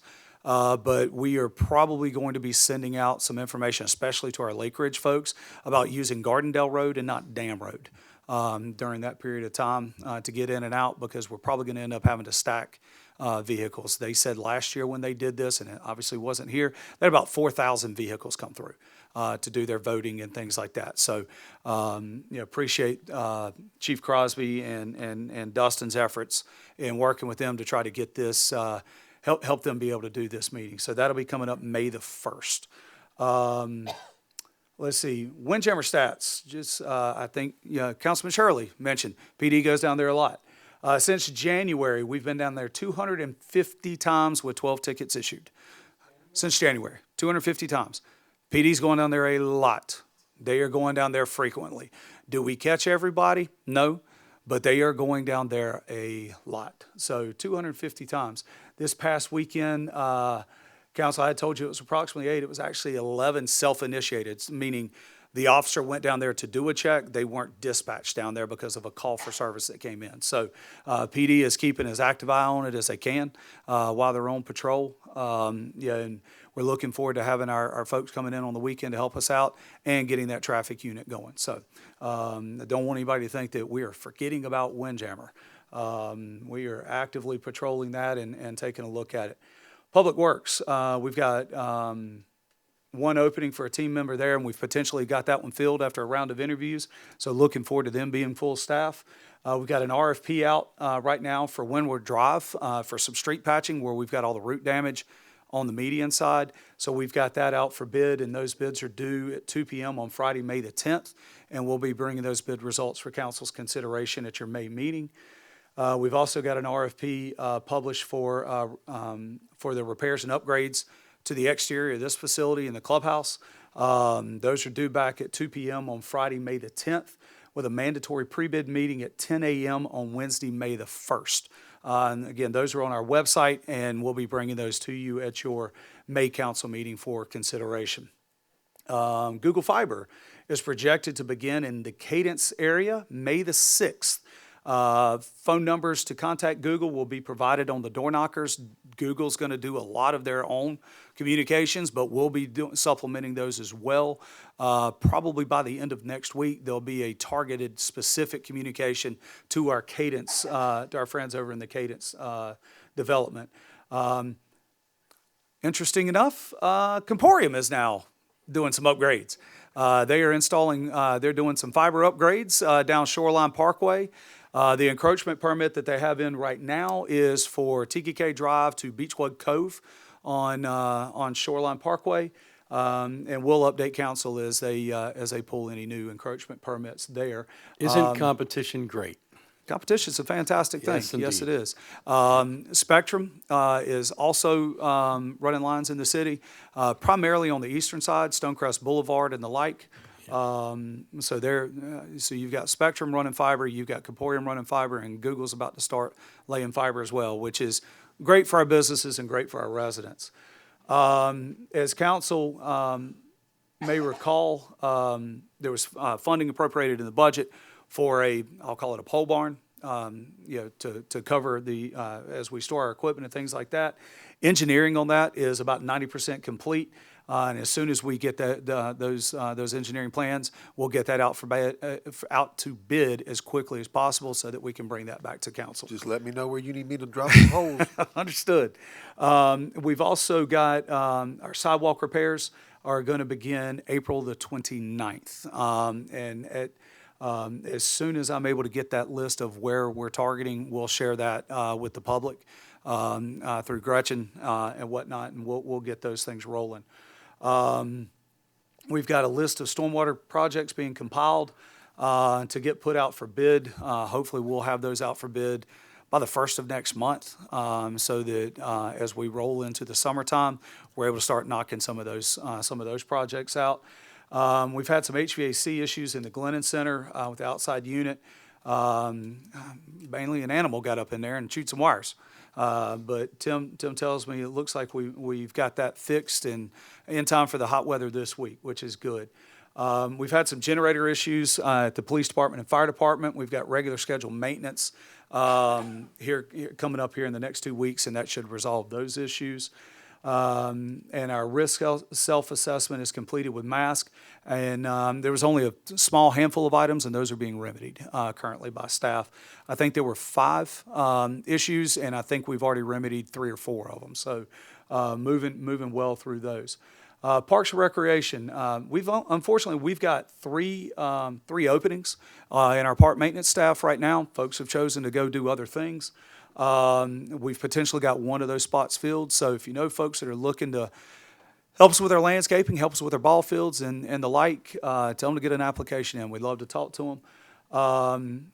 Staff is starting to get everything ready down at the Beach and Swim Center. It opens the first Saturday of May. Swim team gets started, believe it or not, I think it's either next week or the following with dry land practice, and then they're getting in the pool. Kids don't feel cold water, apparently, so have fun. Have fun. I will not be in the pool that early, but so we're excited to get our award-winning and championship swim team started again and getting the pool open.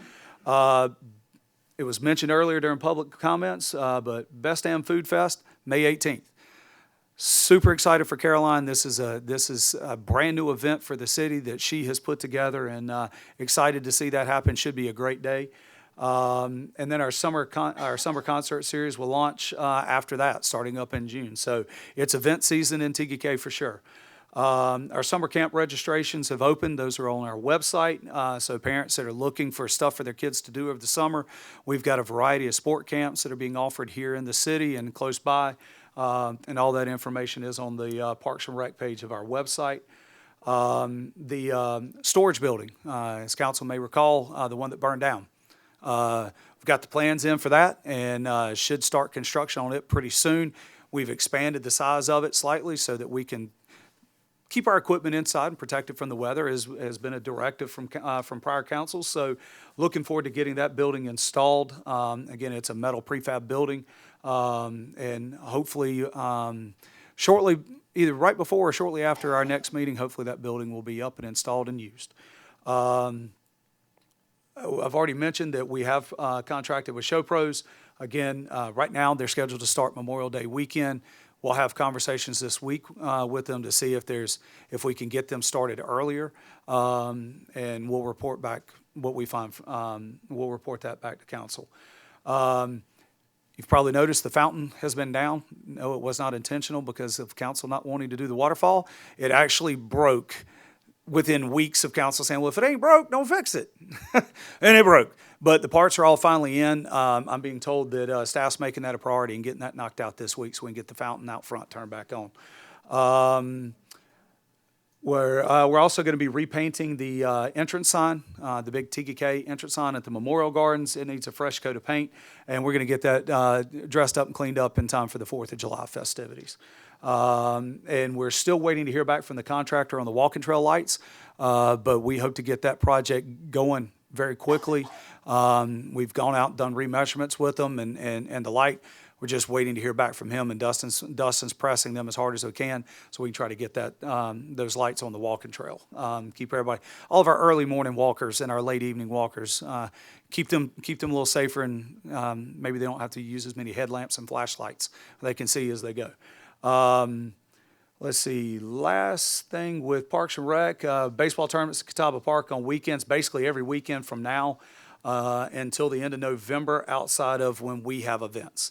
It's $4,600 a weekend, so we enjoy getting that revenue in. And those seem to be going well. Staff's gotten the trees in the median replanted, and we've got spring flowers coming in first week of May.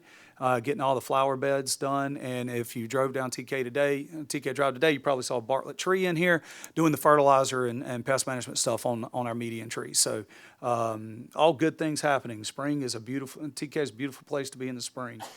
Let's see, this is trying to wrap things up for you here, Council. Utilities, we've got one opening for a team member. We've got an RFP published for pre-construction services at the wastewater treatment plant number 2, and to serve as a pre-construction manager in the preliminary engineering, pre-construction alternatives analysis, and cost estimating. Those are due back 5 p.m. on Tuesday, May the 7th. So we've got a number of bids that we'll be bringing back to council to consider at your May 20th meeting. We're moving an existing generator from one lift station to another just for capacity reasons, and they're working collaboratively with Duke Energy to move one of their meters as they continue to update the electrical panels on our lift stations. So our guys do a phenomenal job there, making sure that we're working diligently to maintain and improve that asset. We're with the combination truck that we purchased last fiscal year, getting staff trained up on how to use that so we can use it more frequently than just having 1 or 2 staff members. So glad to see them doing that training there. And then we've got a couple of our folks that are attending trainings to get backflow preventer certified so that they can test all our city backflows and things of that nature, so we don't have to do that outside. We can do that in-house. For whatever it's worth, we had to buy 2 new sludge boxes, one for each plant. I'm not going to get into the gory details of what those sludge boxes do, because I don't know that everybody's had dinner yet. But just know that we've had to purchase 2 new sludge boxes. Comes out of our operational budget. It's a necessary part of the treatment process, but the ones that we've had were there when we bought the place, and it was time for them to go. They were getting rusted out and things of that nature. So again, our guys just working to continue to make sure that the system's running the way it's supposed to. And by June, the public will be receiving the consumer confidence report that we're required to do annually. So that'll be coming out into May, first part of June. And we also put that on our website as well. I'm going to skip admin for right now, other than the communication survey data is being reviewed, and that's going to be, Gretchen's going to get that to council. And Casey is working with Mr. McCleve on updating our FOIA policy so we can bring that back to council. It's a little antiquated, and we've run into some things that kind of snake bit us a little bit from being able to charge what we needed to be able to charge. So we're going to be bringing an updated policy here pretty soon to council for consideration on our FOIA request. We're still obtaining applications for building codes, appeals board, and the public art jury. So right now it looks like we've gotten 1 more from building codes, and we've got 11 total on the art jury. So that's where those things land. And in our IT world, our 3 new servers that were budgeted for are in, and Janet is working on getting those up and running and installed for us. And then we've just got some switch out equipment stuff that we're doing over at PD. Now, at this time, I'd like to bring Gretchen up because she's got some exciting news for us. Good evening, Council. As you may know, it's already live on Facebook, but our city app is now live. For everybody watching at home, a lot of this information is going to mirror what you can find on the website, but in a mobile-friendly version. Also, my favorite part of this app, in with my communication survey that I launched a few months ago, there was a handful of residents that spoke up about how they like text alerts, they use our email alerts. As anybody has seen, we have about 13,000 people that follow our Facebook page, and 5,000 people are signed up for our news flashes through our website. So we have a good handful of residents who want to be involved and want to know what's going on. So the most exciting part of this app is you will have notification alerts from the app. Those will work similar to news flashes or those big key information pieces that we want all of our residents to be aware of. This also will go for meeting agendas. Those will be published. An alert will be sent to users through the app of the agenda is now public. Take a look at the agenda before the meeting, the next city council meeting. I won't spend too much on the content of this of the app. We will have a TGK news spot, which will be similar to news flashes. It's almost like a blog. You can contact us. We've got parts for departments there, online forms, facility rentals. So a lot of those key FAQ kind of pieces that people go to our website for will be mobile friendly within the app. Report a concern, pay my bills. There's a calendar in there, which is similar to the calendar on the website. I'm very excited for this. I hope that we'll have 5,000 more, if not more than 5,000 people sign up for our notifications through our app. Again, the online forms to contact us, as well as your contact information, is available through the app. And it's just another key point and another tactic to keep residents informed. As Crosby mentioned a few months ago at council, you don't miss a notification or a text message on your phone. You might miss an email, and you might be fighting an algorithm to find a post. There's a lot of times residents say, I knew about this late, because they're fighting that algorithm of an event or a meeting or agenda items, things like that. With that notification, you're not going to miss it. You're going to have it way ahead of time. So this, along with social media, along with news flashes, along with Code Red, all of these tactics that we have in place will just help push up that transparency and communication to our residents so we can help everybody stay informed. Do you all have any questions for me about the app? Just a quick one. On Sure. Pay My Bills, I see I can pay a traffic ticket. Can I also pay a parking ticket on there? That I'm not sure. Now, PD has their own app, and I know they have this option through their app, so Okay. we'll have to check back on that one. Can I transfer my bills to Scott Shirley? That's up with our billing department. You can pay me anytime you want, brother. Thank I you, was thinking Gretchen. you paid my bills. It looks great. That's Thank you. awesome. I Thanks, downloaded it Gretchen. as soon as you sent it to us. And Yep. Council, I've got one more thing for you, if you will. Just based on some of the conversation that kind of spurred up this weekend about Windjammer Park and the like, I've asked Chief Crosby to come tonight during the city manager's report and just have that dialogue with you guys. So if it's okay with council, I'd like to turn it over to Chief Crosby before we go over to council comments. Mayor, Council, thank you for having me. My goal tonight is maybe answer some of your questions that you may have, because of course we know sometimes that there's misperceptions on Facebook and things that are communicated. So my goal is to maybe answer your question and hopefully supply you with some information, but also kind of tell you where the police department stands at. When I got here several years ago, I made a commitment to you, and I said that I would always institute fair and effective police practices. And as we talked about Windjammer Park, I committed to you that we would use intelligence-based policing to allocate our resources to that park. And if you look at our statistics, that has held true to today. That means in January and February, there's not a lot going on in the park. We do go by, we check on it, but there's not a lot going on. But as those numbers and those visitors increase, then we will commit more resources to the park. But as I've told you before, for an officer to conduct their duties and do it well, there's minimal amount of time that that officer can be at the park. So from January 1 to February till today, we've been by the park at approximately 250 times. Now that does include, out of fairness and transparency, some of the times that we open and close the park in morning time and nighttime. We've issued 10 parking citations. We've answered 70 calls for service on Windjammer Drive itself, and we've conducted 24 traffic stops on Windjammer Drive. I think it's also important for you to hear straight from me exactly how I tell the officers the enforcement measures to take for Windjammer Park. and basically across the city. Whenever you go to the Criminal Justice Academy, as you've been and done anything in law enforcement, there's a term that is used in a lot of our training. Whether we're talking about Graham versus Connor, which does use of force, whether we talk about the Fourth Amendment that says it must be a reasonable search and seizure. When you talk about searches and seizures, it says it must be reasonable. When you talk about probable cause, a reasonable person, that term reasonable comes up over and over again in our training. The Supreme Court has even said, quote, when officers get in trouble, it's because they do not act reasonably. So, I've always told the officers that they are to be reasonable in their enforcement measures. Now, enforcement does not mean writing a ticket or taking somebody to jail. I can simply look at you, or my presence alone is an enforcement measure. Enforcement measures get you to change that behavior.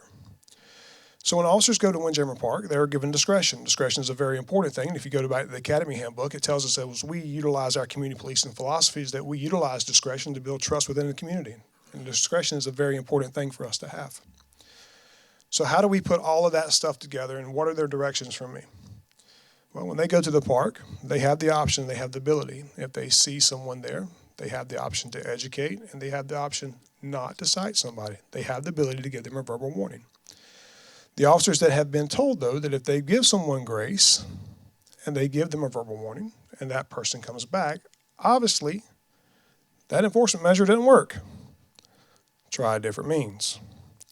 Now, we also know that Windjammer Park is a very small park, so realistically, let me add one more thing. If we go to the park and the car is there, but nobody is there to remove the car that has no parking permit, I'm all for the ticket and towing. If you left that car there and it's not properly marked and properly with a parking ticket or sticker, ticket and tow it and get rid of it. There's another thing called pattern and practice. When you look at civil litigations and things that we've done, what pattern and practice have we accepted here in the city of Tega? When I've come before you and I've shared with you end of the year reports, all of you, well, those that have been here, have applauded us for our discretion that we use and how we utilize the traffic measures to issue a citation or don't. When we had the LEN, we've got the same thing. Whenever I brought you the 100 Days of Summer, we brought you the same thing. So we have developed a pattern and practice to utilize sound discretion to work to change the behavior. So the question that I ask is that I hear the comments and I hear the concerns about Windjammer Park. And we have proven time and time again that unless someone is at Windjammer Park or we utilize different style of resources, that we're going to continue to have this problem. I've heard several times and several people say, well, we want to take enforcement measures to educate. I'm all for educating. I'm all for appropriate enforcement measures to be taken, but who are we educating? Do we think people in Mecklenburg County or Mecklenburg City watch our Facebook page? Do we think they're going to download this app and get our app? So my commitment to you is to continue to what I'm doing and partner with you to address this problem. But I think, as the young lady mentioned earlier, we've got to think out of the box to address this problem. It's kind of like some of the issues in the country. We're not going to enforce our way out of this problem because Captain Holland went down to the park today, found a car. It was a rental car. Person came up, was from out of the city, had come in from Charlotte Airport, Googled, found the park, and was enjoying the amenity. Time the officer got there, found the person, he immediately said, I'll leave, we got compliance. And they're not coming back. Captain Holland spent another 30 to 45 minutes as one car after another, after another, after another, pulled into the park on a Monday afternoon. So my commitment is, and my ask of council is this: we've got other issues. I don't have the staffing to put someone down there at all times. We're doing what we can as an organization, as the stats that I've read to you and addressed it. We're continuing our common practice of our pattern and our practice of enforcing ethical and effective police measures. So I'm willing to partner with you. I realize what the community says. I understand the need for our community to have parking spaces there. But I'm willing to partner with you, if you will allow that, to think out of the box, to come up with some creative ways to maybe we can reduce the problem that we're having at Windjammer Park, because we're not going to write our tickets out of way to resolve this problem. Okay, any questions? Can I answer questions for you? Thanks, Chief. I appreciate it. And I've witnessed firsthand your officers doing a great job down there, so I appreciate that. Your team, from our community, I don't think your team gets the credit that they deserve of the time commitment it takes to get to the park, the time commitment it takes to write a ticket, and the time commitment it takes to engage with everyone that's in violation there, Yes, right? sir. So I do commend you for your reasonableness and your commitment to that, and it shows with the rest of the force. I'm cool with that, Yes, 100%. sir. What I would ask is, how difficult would it be for us to say, we've gone beyond the point of reasonableness, and now we can just start towing vehicles that are in violation? Is Certainly. that unreasonable for me to say that? Yes, sir. Well, I understand what you're trying to say, and I feel I understand what you're trying to accomplish. Let me tell you where the contradiction comes in. I'm not telling you to do that. I'm asking you I what's understand, reasonable. But let me share with you where the contradiction comes in at. We're asking our officers to engage and build relationships, even with those that may be from outside of our city. I'm going to ask you just for a moment to put yourself in that individual's shoes. You are less than 100 yards away from your car, and you're able to move that car. Now, and I'm not speaking about the ticketing part. I think you and I can agree on that. After I've given you the grace and I've educated you, obviously that enforcement measure didn't work, so it's got to escalate. Sure. But then if I don't give you the opportunity, or I take away that opportunity for you to move that car, and I just call that tow truck company and bring it, that's almost unnecessary punishment, because you're having the ability to move the car and you're less than 100 yards away from your car, and I'm just going to make you pay another $200 tow bill. So for you to illegally park in that space, now it's going to cost you $100 plus, let's say you will get out of this $350, where let's go back to what our goal is. What is our goal? Is our goal to punish, or is our goal to change the behavior? The ticket for parking there is $100. Is that not enough to maybe change the behavior? Go back to what you said just a minute ago. You asked a very great question. Tying up resources. If I call that record and I have an officer there, at minimum for one car, I'm sitting there at least an hour. Or the officer is, at least an hour. So we've looked at some of our practice, we looked at some of our things, so I understand what you're trying to get to, and I understand, and I'm willing to get there with you. I'm asking for us to have some conversations and maybe think of some different ways, such as the gate. Is that an option still? Is there different ways of expanding the time frame of the person that's working? Is that an option for us to do it? Because we've proven as long as that attendant, as long as someone there, it's kind of like your parents watching you. If somebody's there watching you, it's not happening. We move I that agree away. with you. A car that's came that. in last night when I was there, and the folks rolled down their window as I walked up to them, and they had an out-of-state plate. They didn't have a sticker. I was really polite to them and said, hey, just want to give you a heads up. You got to have a parking sticker to park here. They went in, U-turned, and they left. So I guess my ask of council is this, and my commitment to you is this. I'm willing to continue the fair and effective law enforcement practice. I'm committed to addressing this problem. I'm asking you, please, no zero tolerance policy. If you do that, that's one of the quickest ways to get us on DOJ's attention list. Let's continue with the good reputation that we have with our officers. They've worked very hard to change their reputation in this city. Every one of you have told me that.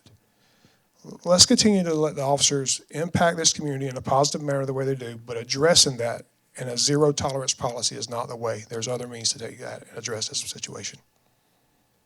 Okay? Chief had a question. What are your thoughts with having some eyes in the sky?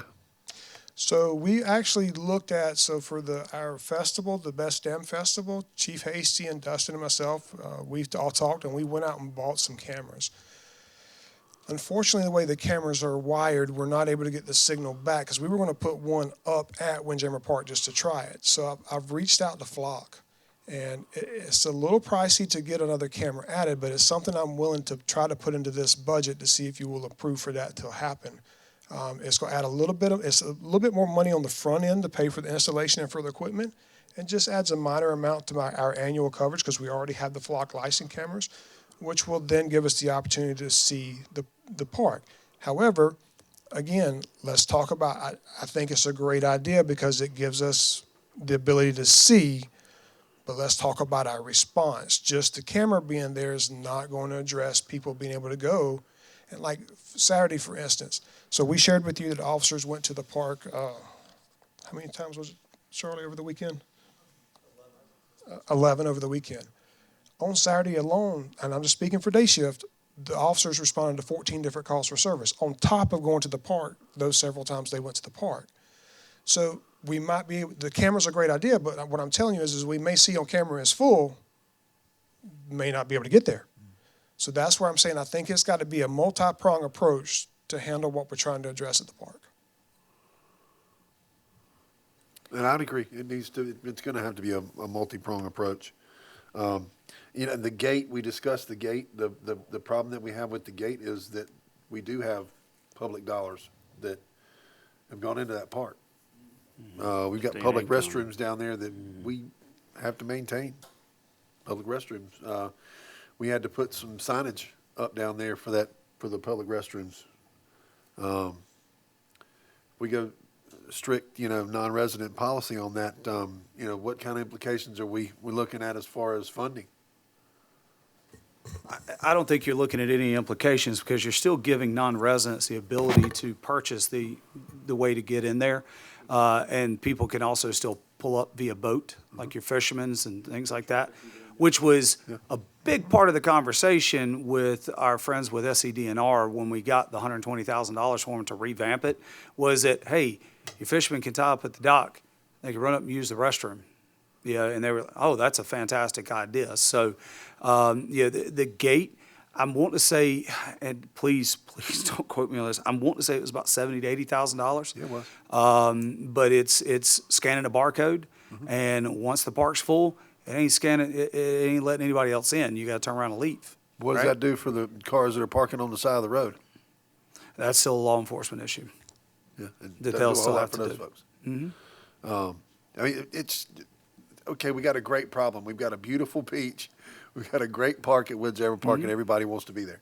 I mean, it's a great problem for us to have. But in the same sense, we do hear the residents and you folks. Hey, we want to be able to come down here and park down here. I would say if you got a golf cart or you can walk down there, it'd be your best bet to either take the golf cart or walk. It's something that it's going to cost a lot of money to even try to fix the problem.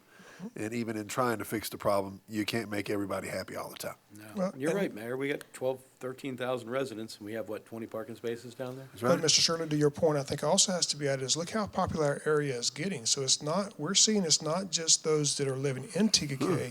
Look at what's happening around us. So more and more people are learning. So this problem's not going to stop. It's only going to continue to grow as more and more people come to this area. So I really do appreciate the culture that you are growing within your team and in that you're building relationships. I feel like those relationships, when it comes to our residents, are maybe more important than someone that is here at a park without a parking permit. One of the things that you mentioned was that you do the verbal warning first as communication, but then you give them that one shot, except that if you're the person that's talking to them and you give them their shot and they leave, but then they come back and another officer comes, they don't know that there's already been that nice conversation, right? And you said that there's been 10 parking tickets for the year. Is that? At Windjammer Park. At Windjammer. But yet this weekend my understanding is that at one point there were at least 12 cars parked there that were without the parking permits. So I'm all about having, the community reputation and that we are good to our visitors, et cetera. But at some point, there's got to be more than 10 tickets written over a 4-month period in order to make the point that that's just not going to be acceptable in that small area. It's not a large area, and the impact that it has on the residents that live closest to it is pretty significant. So I guess I agree with you. You may not be able to ticket your way out of this, but it certainly would be a good experience for people to know that you're doing more than the 10 tickets in a 4-month period. That it's making an impact. It's getting a reputation that if you don't have that parking, then you are likely to have to pay for that mistake. Yes, ma'am. So I'm going to address the first comment you made. And you said about the residents compared to the people from not our residents. It's the quickest way for me to get in front of a DOJ panel. When the oath that I took was to uphold the constitutional laws for everybody. And so my job is to make relationships with everybody, no matter their race, their creed, their religion, where they're from. And so I don't like the term of treating everybody the same. I have to be consistent. And when we break that consistency, that's when this agency will get in big time trouble. Number 2 is issuing the citations. I issue citations. I have a ticket book in my car. I still write tickets and I come to court. Writing tickets can be an effective measure. I guess my question back is that if we write a ticket on this, and the message I heard clearly again was, and please correct me if I'm wrong, writing the ticket will get the message out. Where does that message go to? The people that had the issue that didn't have the parking ticket. And so my concern is, and my challenge is of where we think out of the box, is that if I address this 10, we've proven time and time again, guess who's coming? 10 more. And that's where this has to be a multi-pronged approach at. It's not just going to be the enforcement piece. It's got to be connected with other things as well. And I guess in my head, I'm thinking of it the same as I would if I am driving in a 30-mile-an-hour zone and I don't live in that area and I don't see the sign, or I don't pay attention to the sign, or I just ignore the sign, and I'm driving 40 and nothing happens. I'm going to keep coming to drive 40, and then the next person will do the same, and the next person will do the same, and it'll just keep going. But yet if you have someone that's on that road and then you have the blue lights going and you show that you're stopping people that are going above that 30, it becomes known that you shouldn't be driving that. It's a training. I guess that's what I'm saying. You're training people to know that this is going to be enforced, and it's visual. And I, again, clearly coming from a tourist community, I understand what you're saying. I do. But the message that you're trying to communicate is not getting to the right people. Because we're saying, everyone has agreed to me that, and telling me that the problem is not our residents, the problem are people coming from out of state. And so how do we get those messages to people from out of state? One of the things that we're going to do is call Google. Right.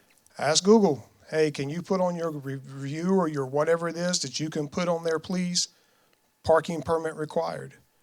We're going to call Apple. On your map, can you put on there, please, parking permit required? Waze, can you put on there, please, parking permit required? And this is where I think there's that multi-tiered approach that we have to take that's going to be effective. Just for reference point, 2023, we wrote 127 tickets at the park. 2021, we wrote 99 tickets at the park. In 2022, we wrote 67 tickets at the park. Those numbers increase every year for May, June, July, August. They're declined in January, February, and March, and almost non-existent in October, November, and December.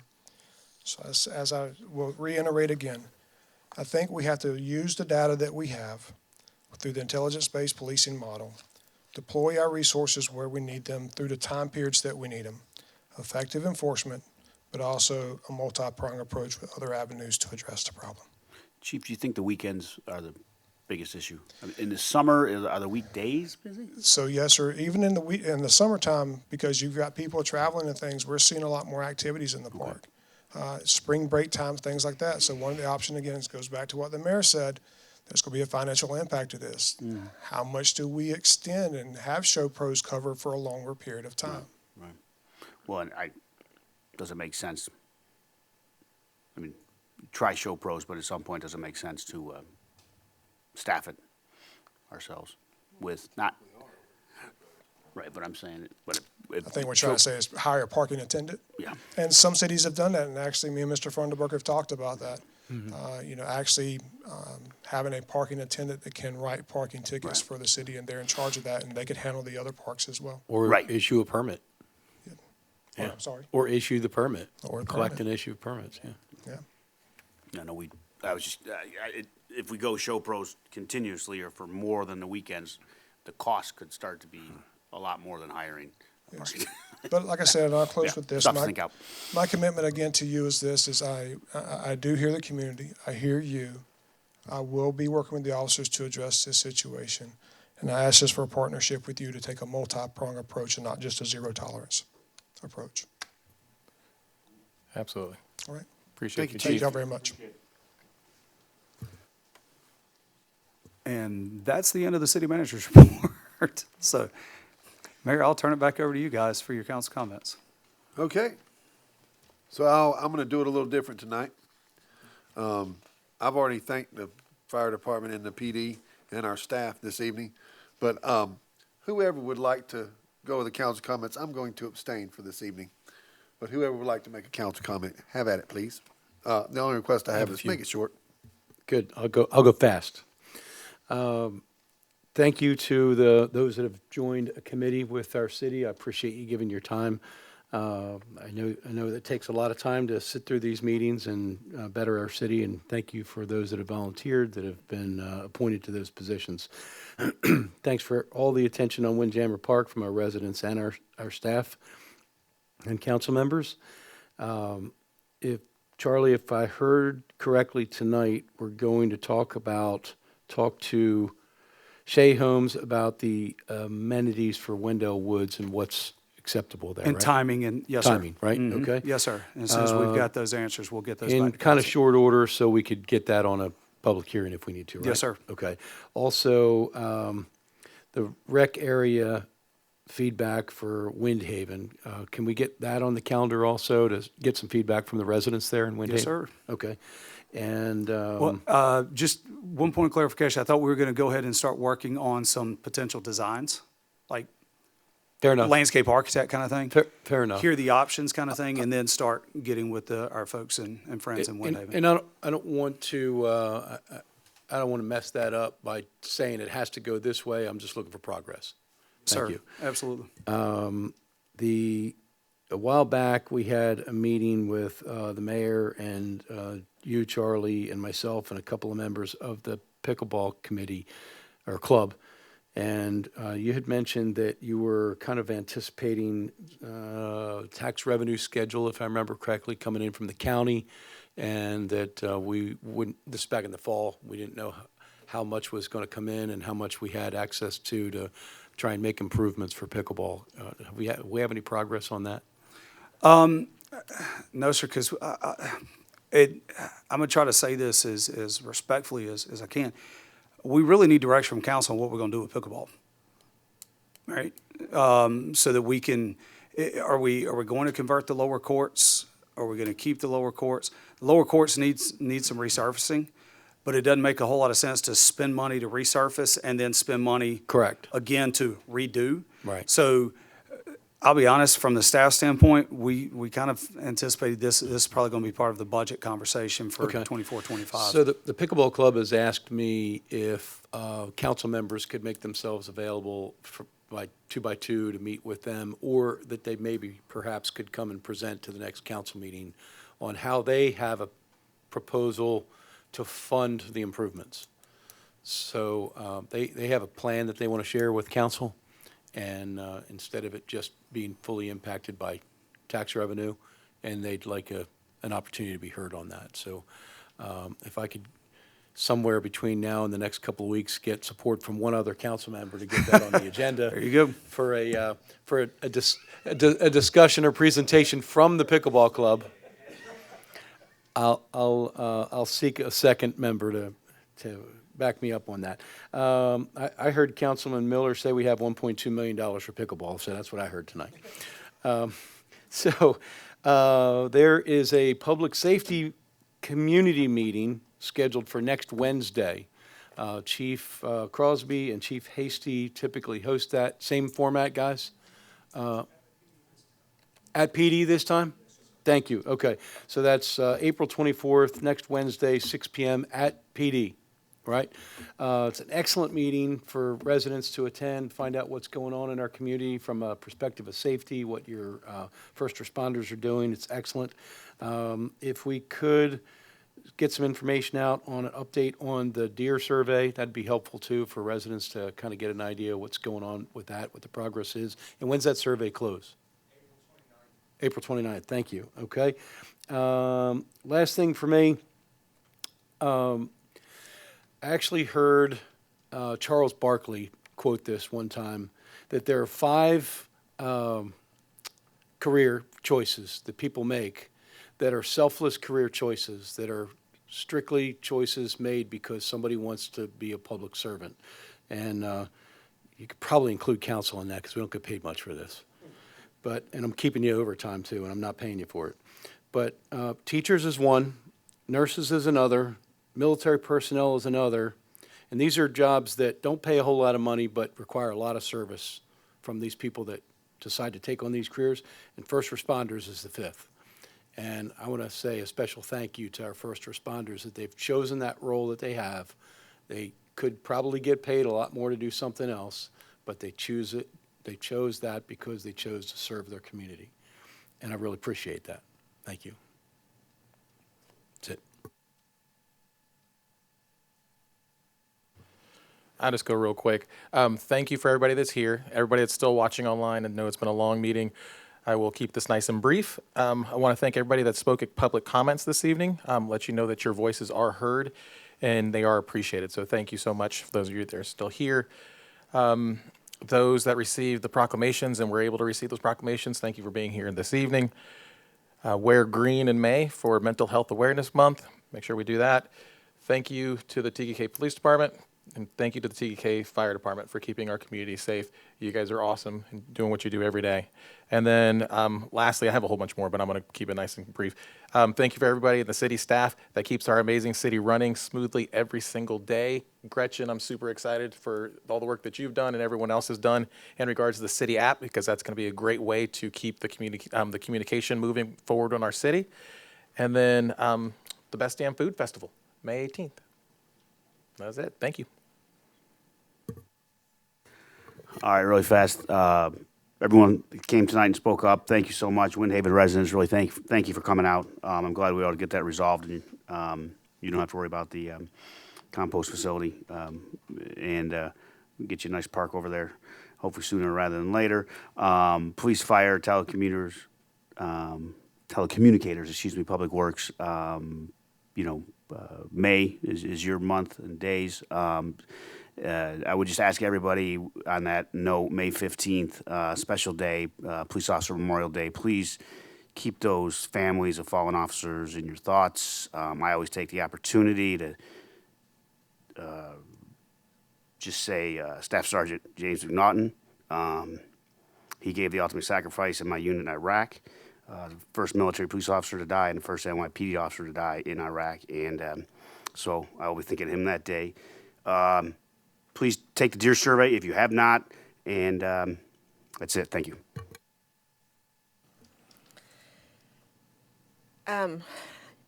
Thank you for still being here.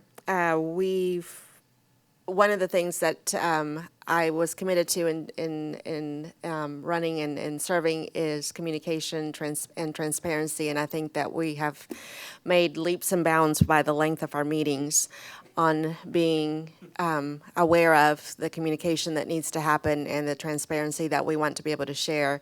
So it's a work in progress, and in that it's also a change of thought process and communication from within.